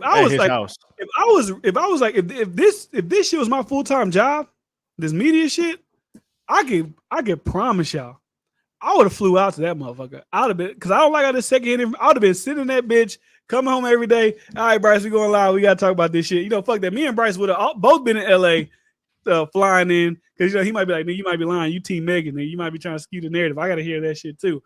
I would have been there. I think it's kind of irresponsible. If you are a hip-hop journalist, if you was not trying to be there, I think it's irresponsible. Like, academics should have been there. What is the biggest trial? We were talking about this shit for 2 years. What hip-hop trial is, besides maybe Tupac being on trial back in the day? I can't really think of what, but that ain't even involving two hip-hop people. What trial between two hip-hop people? Like, obviously Michael Jackson trial was crazy with the kids. Obviously R. Kelly trial, but it's not really, it's not celebrity on celebrity. And them not even hip-hop people I named. Them just great black celebrities. So hip hop wise, I can't really, besides Pac, I can't think of. I don't know where my nigga Cheese at. Cheese ain't been here in 3 weeks. Hopefully he's still alive. Prayers up. Hopefully he's still good. We should have had Cheese going to the courtroom, man. Cheese should have been in there firsthand with all the information, giving us play by motherfucking play. Who the fuck from Cali? Who the fuck? One of these 10 people who live in Los Angeles. I need y'all to go to the courtroom tomorrow. I'm trying to see what this guy clicked on to get this PDF pulled up, because I want to read through it.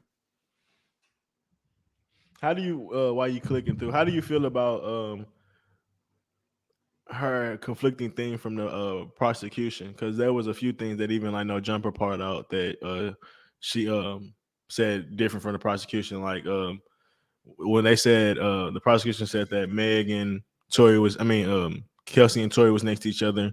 Meg said they wasn't. Meg said they came to her at the same time. Prosecution said that Kelsey came first, then Tory followed after. Meg said they came in both at the same time. Prosecution said she walked to the back of the truck. I think she said she walked to the front. So, or she at least changed it up and said what she really meant. But how do you feel about that, along with other lies that obviously she lied on Gayle and came out about it now, but you can look at that differently. And maybe the other lies you could say she's not lying about, but the ones that are proven, do you feel anything about it? The going to the front to the back, yeah, because like y'all are fucking idiots. Like, why do y'all not have that shit lined up? Because it's like, okay, is the prosecutor telling the truth or is Meg lying? Is Meg telling the truth, but the prosecutor ain't doing the fucking job? It's like all that, like regardless of what's true and what's not true, that how I'm looking at it is, I don't think we're probably gonna get to the bottom of who actually did it. Like, unless Tory goes out and says, I saw, even if he says he saw her do it, it still doesn't get to the bottom of it. I think all they're doing is a disservice in creating more and more reasonable doubt. That's all I'm saying. Because I would think as a juror, like I said, thing with the juror though is we're getting bits and pieces of information. The jurors are sitting in there for hours and hours. So they're getting multiple things. They might forget some shit happened. They might, you know, they're getting like a lot of information in their brain, and they're actively having to retain all this information because they have to come up with a verdict. So maybe they're missing out on them details. Like, is the defense bringing that up later? Like, hey, earlier you said the front, now she's saying the back. Like, I went in cross-examination. Was he hammering away at those contradictions of the story? Or was he just like disputing whatever she's talking about in the moment? Because I would think as a defense attorney, if the prosecution opens with something and their star witness says something else, that would be the defense's, okay, I'm going for that one first, because that obviously will cause a contradiction story, a credibility issue between both. So I'm wondering if he did that in his cross-examination. It's supposed to be legit, so we'll think so. OJ and Nicole Simpson. I mean, that's not hip hop. That's black. I guess maybe that's the biggest one of all time, but it's not hip hop. But yeah, tomorrow Kelsey's there, man. I don't really feel like I got too much out of today, except for like, you know, there's a couple contradicting things. Obviously, now are you intimate? Oh yeah, we were intimate. So I was like, okay, you lied on Gayle King about that. And I also didn't hear anybody speak about if the cross. Honestly, these people got on really late by the time we got on here to talk about it. So I didn't get to finish the. I didn't finish the whole thing. I didn't finish the whole spill of everything that happened. Because even the people who were tweeting about it, whether it's Rolling Stones, LA Times guy, whatever, they didn't go into super detail. Like, but you would think they would have mentioned if the defense attorney would have crossed him, like, so what you said on guilty is this, and whatever this is this. With no jumper, they said they went to recess, and then they didn't finish with any tweets after the recess, which that was the defense time. And then with the girl that I was watching on Act, when she started getting into the defense portion of the question and Meg, we jumped on the podcast. So I haven't been able to hear the defense questioning either. And it is weird that I feel like I didn't see, like I said, like you said, some of the people outline what the defense said as well. But because they say I think she's done. She's not coming back tomorrow. They'll have another chance with her. Like, it's done. I believe so as well. So I'm trying to see something real quick. So, okay, day trial. Yeah, they stopped at no jumper. Stopped at the 7 hours ago, which was the recess time.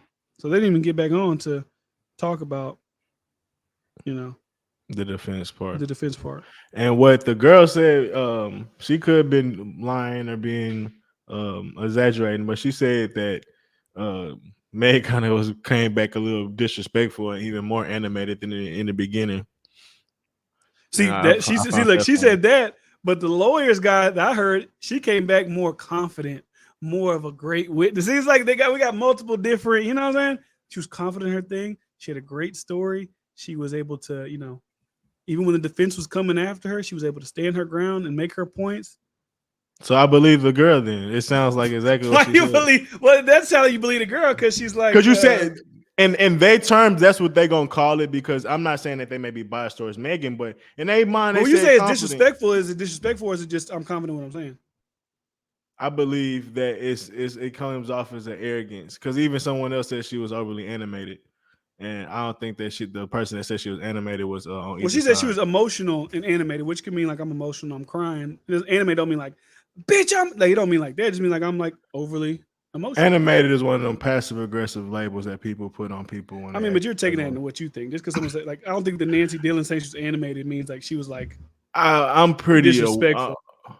I don't know. I'm not saying she meant it was disrespectful, but when she said, maybe I shouldn't say disrespectful, but she was coming off, like I said, arrogant, and she was coming off with a certain tone. I wouldn't. But to be honest, you can see that happen if you're on the defense. Like if somebody's coming at you, you feel a little defensive because you're trying to tear down my story. So I can see how you be defensive against the defense attorney. I guess I can see it. I just found it interesting. I didn't think it was nothing crazy about it, but I found it interesting. I'm still Team Meg, man. We ride until the wheels fall off. Team who? Team Meg. We ride until the wheels fall off. I'm not. I already said I think 85% Tory gets off. It's too much reasonable doubt going on within this trial to really definitively be like he did it. Even if Tory goes on there and doesn't point out who shoots, maybe the jury looks at it as that's a big red flag. I'd probably still look at it as a big red flag. But at the end of the day, me too. It's still like we don't fucking know. So it'll be a red flag for me. Do you want to talk about anything else, or do you want to just hop off? What you got, man? I mean, it's just really the skip a Shannon thing. We don't really, because I feel like if I go live again tomorrow, I was probably gonna go live again on my channel tomorrow. We're gonna talk about day 3. It's like you want to just say, fuck it, this week is gonna be Tory Meg week. Yeah, so we don't have to go long today. We're gonna be back tomorrow. It's like we'll be back tomorrow. So yeah, maybe I'll try to simulcast it to where like it streams on this channel and my thing. Because I don't think I got too much for a daily show for mine tomorrow. So I'd have to that would be my daily show for tomorrow. But appreciate y'all for rocking with us. Skip. I mean, yeah. If y'all want, I was thinking people are gonna leave as soon as we start talking about it. But we could briefly touch on it. That was some hoe ass shit by Skip Bayless to try to tear down my boy Shannon Sharpe. I think it was some hoe ass shit. Like to defend Tom Brady, it's like, come on, bro. And he was kind of acting like you're jealous because you only played till 35. He's 45. I was like, bro, he was a tight end. He's going to get hit a lot.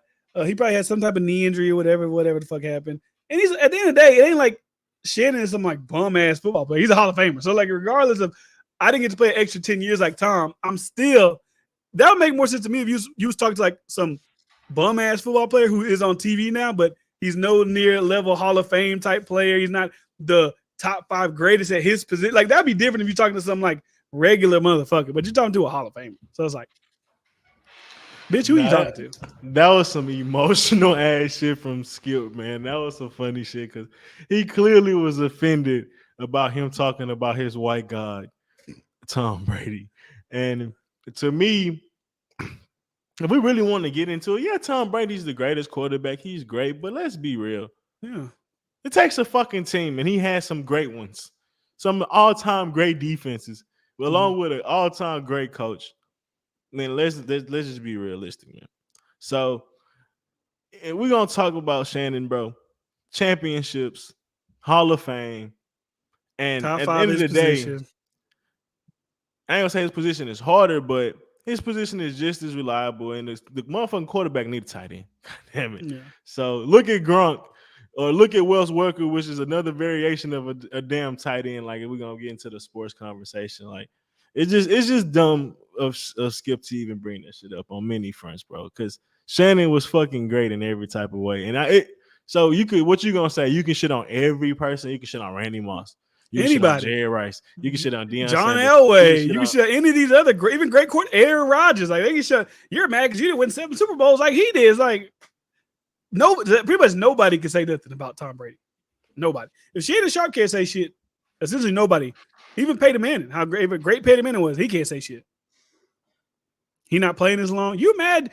That's like him telling Peyton Manning, you're just mad your neck couldn't hold up. It's like, yeah, I mean, I have fucking neck injury, bitch. Like, I can't control that. Great for Tom Brady having whatever TB12 regimen he goes on. And thank God the league over the past couple of years has allowed it to where quarterbacks don't get hit as much or don't get hit as crazy as they used to. But like, yeah, of course he's going to extend his play to like 45, 46, 47, whatever long he's going to play. That's crazy too, Lydia, when you think about what he actually said to make him mad. He was just being honest. Niggas got beat 35-3, and he was like, Brady's just not it this season. How dare you? You're just jealous because you didn't get to play until you're 45. It was like, all right, bro, you put those fucking glasses back on. Like, he was getting killed by like former player media, people who were former players who play. I see Rich Gannon said something like, I would salute to Shannon because I would have been like overly heated. Obviously, Jalen Rose said, I told y'all like these motherfuckers get on here. That's like I was trying to think of like in my realm, and I'm not saying I think I've kind of not surpassed being a rap podcast. I talk about rap shit, but I talk about everything, right? Like earlier today I was talking about these kids at a drag show. I kind of talk about everything, but that's like me having a show with a rapper who was like GOAT level in his era, and me telling him. And I tried to, maybe that isn't the same thing because there are some raps. Like if I talk to Nelly, you're just mad that Drake is more longevity than you. You kind of see how like those are two different. Even though when Nelly was big his time, he was like the biggest. But like, you know what I'm saying? I wouldn't say that to Nelly. You're just jealous. Like that wouldn't be my point to attack somebody. Would be like, you'll be like Nelly would be like, man, yeah. Drake's having an off year. No, Drake dropped a bad year. Drake had a bad year. Drake had a mid album, and you just like, oh, Nelly, nigga, you only went double platinum twice. Like double shit, you only went diamond.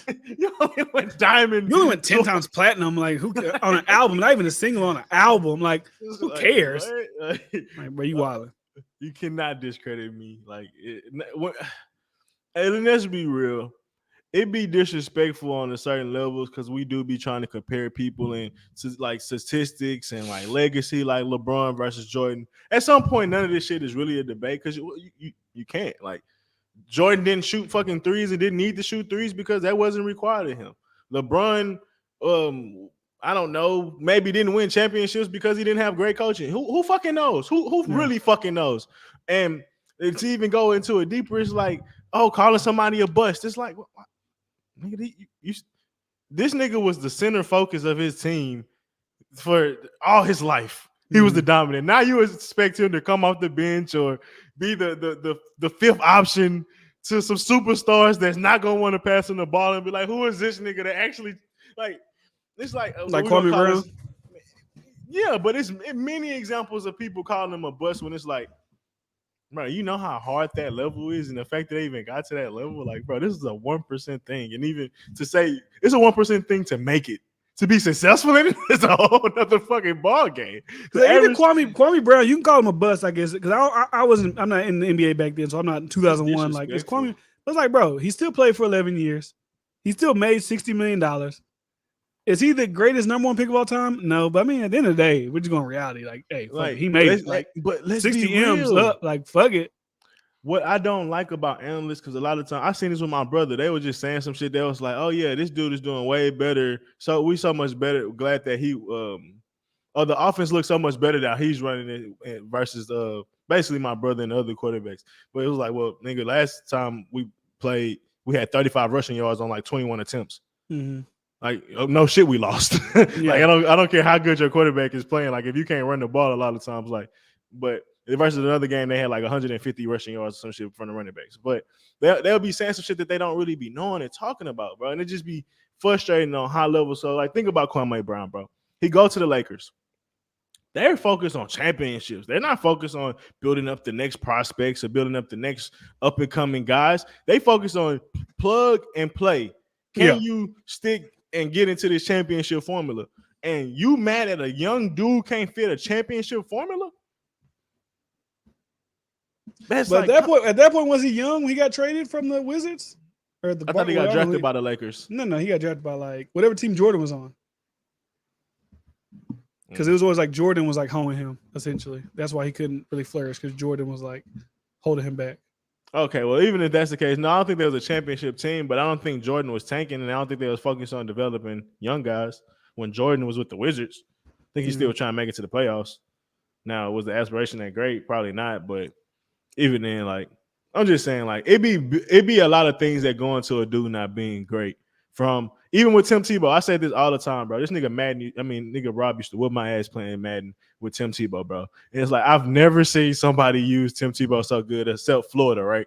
And then he get into the NFL and he do good his first season, but then people act like they can't use him and don't know how to use him. I feel like that should be coaching. I feel like every player, especially if you can get to that level or be successful in college, bro, you can create a system around them. But people want them to fit their system. And then when that person don't fit their system, as a traditional quarterback, oh, that person's a bust. Versus, like, if you would have built the system around him, bro, he could have been fucking successful. Like, just period. Like, the nigga won national championship multiple times, bro. Like, so it's just little stuff like that be reasons why people may not make it. But the analyst is like, oh, you ain't shit. Like, Shannon could have won more championships if he maybe stayed on the original team or whatever, if the original team wanted to re-sign him or whatever. Like, I'm just saying, like, you never know. Or what if he didn't resign? Or what if he did resign and didn't get the championship with the Ravens? Now he ain't as good because he stayed with his original team. Like, stop it, bro. It's just like, it's just too many variables, bro. And these dudes just get to talking. And I get it, it's entertaining, bro. But at some point, bro, it's like, you niggas are nerds. Yeah. So I did. So some guy did write an article. I just wanted to read over a bit of it. So to read some of this thing, LA Times guy, testimony back on the Tory and Meg shit. So Pete said Thursday that she was driving away from a party at makeup mogul Kylie Jenner's house with Peterson, which is Tory, his bodyguard, and her former longtime friend Kelsey Harris, when an argument erupted inside their SUV on Nicholas Canyon Drive. Peterson became upset that Pete had asked him to leave the party, she said Tuesday. So that's why Tory was mad. But, like, is Tory be mad enough to, like, I mean, I guess that could be the initial spark. Like, if you think about the fuck Kylie, it's like, damn, like, fuck. I don't know, that's definitely not enough to shoot somebody. But anyways, then Peterson turned around and told Pete she needed to stop lying to Harris about their relationship. Pete told the court that she and Peterson had become friends and bonded over the loss of their mothers in the months before the shooting. They also occasionally had a sexual relationship. Harris had a crush on Peterson, according to Pete, and after the revelation that their sex lives, the argument spiraled out of control. Peterson called both women bitches and hoes. Pete testified Tuesday, then the two began bickering over their musical career. So it went from Tory's mad, like they cock blocked them, bitch, I want to be at the party, you doing too much, to what? To Tory saying that you need to stop lying to Kelsey. Then excuse me, argument spirals out of control after that. Then he called them both bitches and hoes. And then that's when they started arguing about their musical careers. So Pete asked to be let out the car, but as she walked away, Pete said in court Tuesday, Peterson allegedly opened fire on her and yelled, "Dance, bitch," wounding Pete's feet. "I'm in shock. I'm scared. I hear the gun going off, and I can't believe he's shooting at me," Pete said Tuesday. The group drove away from the area with Pete trying to staunch her bloody wound with towels in the backseat. Pete said Tuesday that Peterson immediately promised each woman. So while they're driving away, Peterson immediately promised each woman $1 million if they didn't tell the police about the incident. Pete did not initially report the shooting. On Tuesday, Pete repeated her assertion that she was scared because of George Floyd, Breonna Taylor. At the time we're at the height of police brutality, I felt like if I said this man has shot me, they might shoot first, ask questions later. Pete also noted that in the black community, in my community, it's not really acceptable to be cooperating with police officers. She ultimately reported the attack days later, and then an Instagram live video the next month publicly accused Peterson of shooting her. So this is when it gets to the defense attorney. So George McDejanson or something like that, he has said that this case is about jealousy and suggested the fight in the car was between a highly intoxicated Pete and Harris, while McGodney has not flat out said Harris fired the weapon, which has been a popular theory among Peterson's most ardent supporters. He has contended his client's DNA was not found on the weapon used in the attack. Mangana spent more than 2 hours so he crossed Meg for 2 hours. So crossed her for 2 hours on Tuesday, hunting for inconsistencies between statements she made to police and prosecutors, and in an interview with Gayle King earlier this year. So I guess he brought up all this stuff. The attorney repeatedly raised the fact that Pete lied about the nature of her relationship with Peterson to authorities and reporters until admitting on the stand today that they were intimate. So he brought that up about you lying about y'all was fucking, right? So he brought that up. So she said, "How could I share my body with someone who would shoot me?" Pete asked, saying she was too embarrassed to reveal it. So she was too embarrassed to reveal that she fucked Tory because he shot her, which doesn't make sense because a lot of domestic abuse people have sex with people that get shot. So it's like, that don't really make too much sense to me. I'm scared to tell people that we fucked because he shot me. It's like, as a victim, that's not like, does she really think people are going to be mad at her? Or not even mad at her, but like berate her, but like, you fucked the nigga who shot you? It's like, that's what would probably happen a lot of times in a domestic abuse type case. Anyways, it remains unclear if Peterson will testify in the trial, which is expected to last about 8 days. He did not look at Pete when she entered the room, but seemed to be taking detailed notes as she testified. Outside court, he has looked jovial while playing with his young son, flanked by a small group of supporters. McDadson also sought to undercut Pete's description of the exact moment she was shot. While Pete testified she heard Peterson shout "dance bitch" and turned around to see him holding a gun, Megdison pointed out to prior police interviews where Pete either said that she didn't realize that she had been shot or that she had her back turned to the gunfire, questioning how she could possibly have identified Peterson as the gunman. Pete also spoke about how the shooting had ruined her relationship with Harris, who was expected to testify later this week. Harris supposedly met up with Peterson in the days after the shooting. So, Tory shoots your friend, you meet up with him. That's also very weird. Not even just the jailhouse phone call, you meet up with him in person a couple of days later. That's also very, very weird.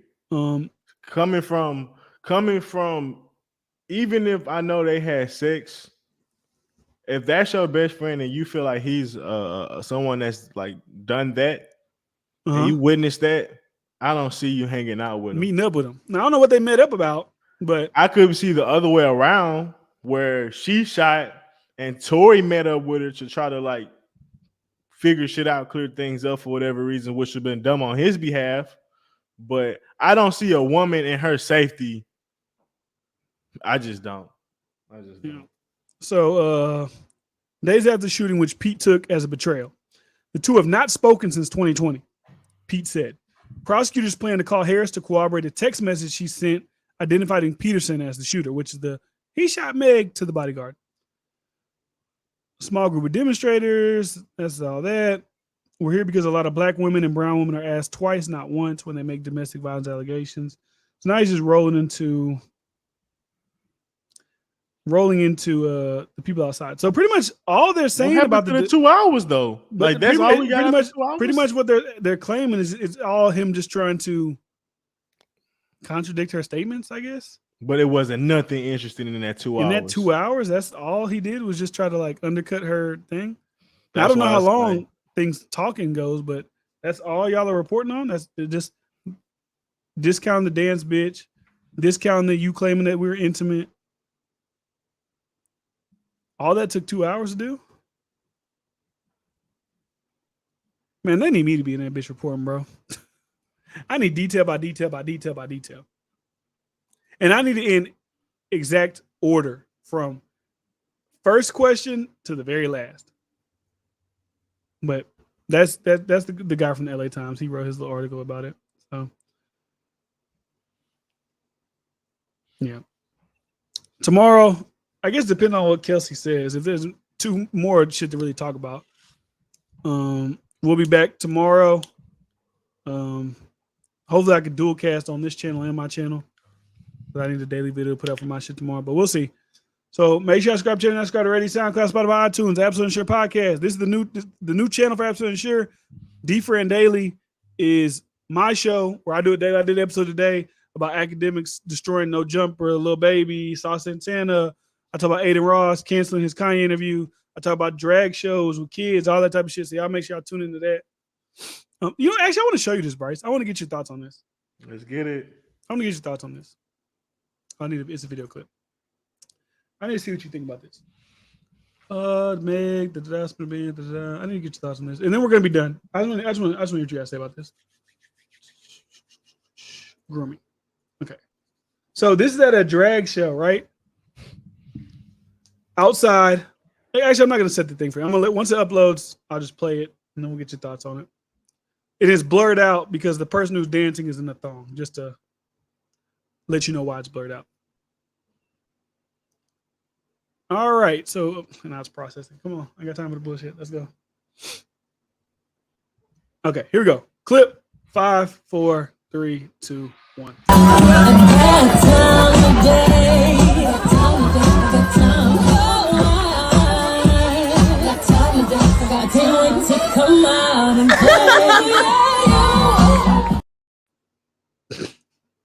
What do you think about that? Don't get too crazy, you know, man. Don't get too crazy. But like, that's got to be criminal, right? Because that's a drag queen. So that's a guy in a thong dancing in front of children, and they're just adults sitting around. Like it's just like we're a normal fucking Tuesday night here on the street. You got your, but you would never see my son or daughter sitting down front row, watching a grown man shaking his ass in a thong. What is the word? When I saw the interview, I said in my show, when I saw the interview of that Russian guy describing America, you can see how people look at America like they don't know what the fuck they got going on over there. He was talking about like how we teach our second and third graders that there's 72 genders and we do all this type of shit. Like, if that was bro, I don't know. I'll let you. What do you think? Hey man, when most societies be where we at as far as behavior, they collapse. There's a collapse coming.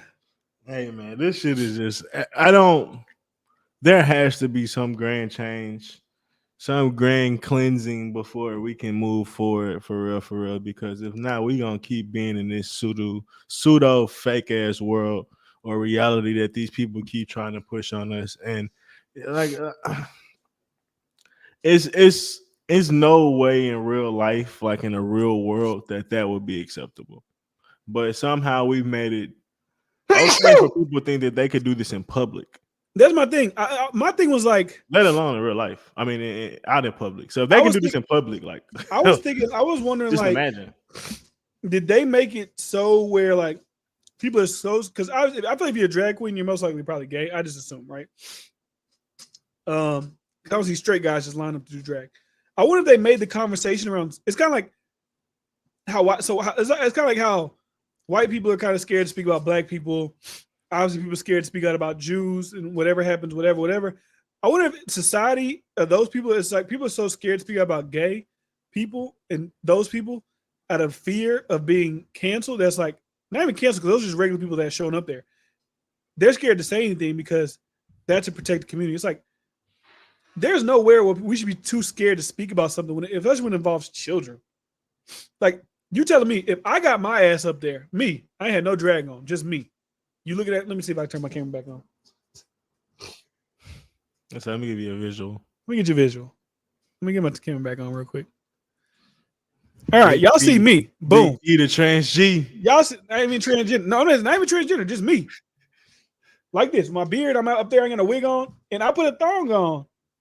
And I start shaking my ass in front of y'all kids. Y'all are gonna be like, why the fuck is this male up here shaking his ass in front of these kids? But I'm figuring since it's a gay guy and it's drag, that it's, I guess, deemed okay. At the end of the day, that's still a guy shaking his ass in front of kids. Like, what do we like? Do we got to prosecute the parents? Y'all got to tell me there's something. As a grown ass man, how are you so happy shaking your ass in front of kids? We got to look into that guy. You happy to shake your ass in front of little kids? Everybody should be fine. Excited. He's excited about shaking his ass in front. And the little boy's sitting there. Where are these kids' parents at? That's another thing. As I become a parent, I see why. As a kid, you're like, oh, that's so annoying. My mama want to talk to your mama. I see why you want to talk to the people parents. Because I gotta see what the hell y'all do with that house. How do y'all run shit over at your house? What do y'all allow them to do? I see why parents are so strict on like, I gotta meet this person's mama. I gotta know this. I gotta know that. I don't see myself letting my kids spend the night at motherfucker's house. Like, I'm good on shit like that. Cause especially in today's society, I don't know what y'all got going on. I 100% agree with that, but you got to even take it a step further with the social media platforms, like, bro, the video games, the television shows, how they'll have animated shit, but nigga, a kid, they'll watch it because it's animated, but it could be some very adult. They sneak some. They'll always sneak some. I seen one thing that was like how everything in some animated things was shaped like a penis. I forgot. And then Disney, what I was looking at. I forgot what I was looking at.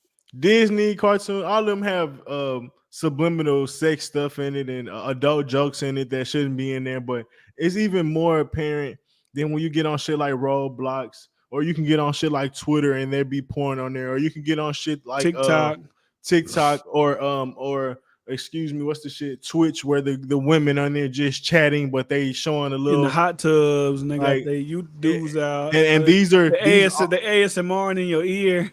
All these platforms have kids and young adults on it. Why I know it? Because I used to be a kid and young adult on it. I remember on Facebook. I remember being on Bebo, bro. This thing called Bebo, bro.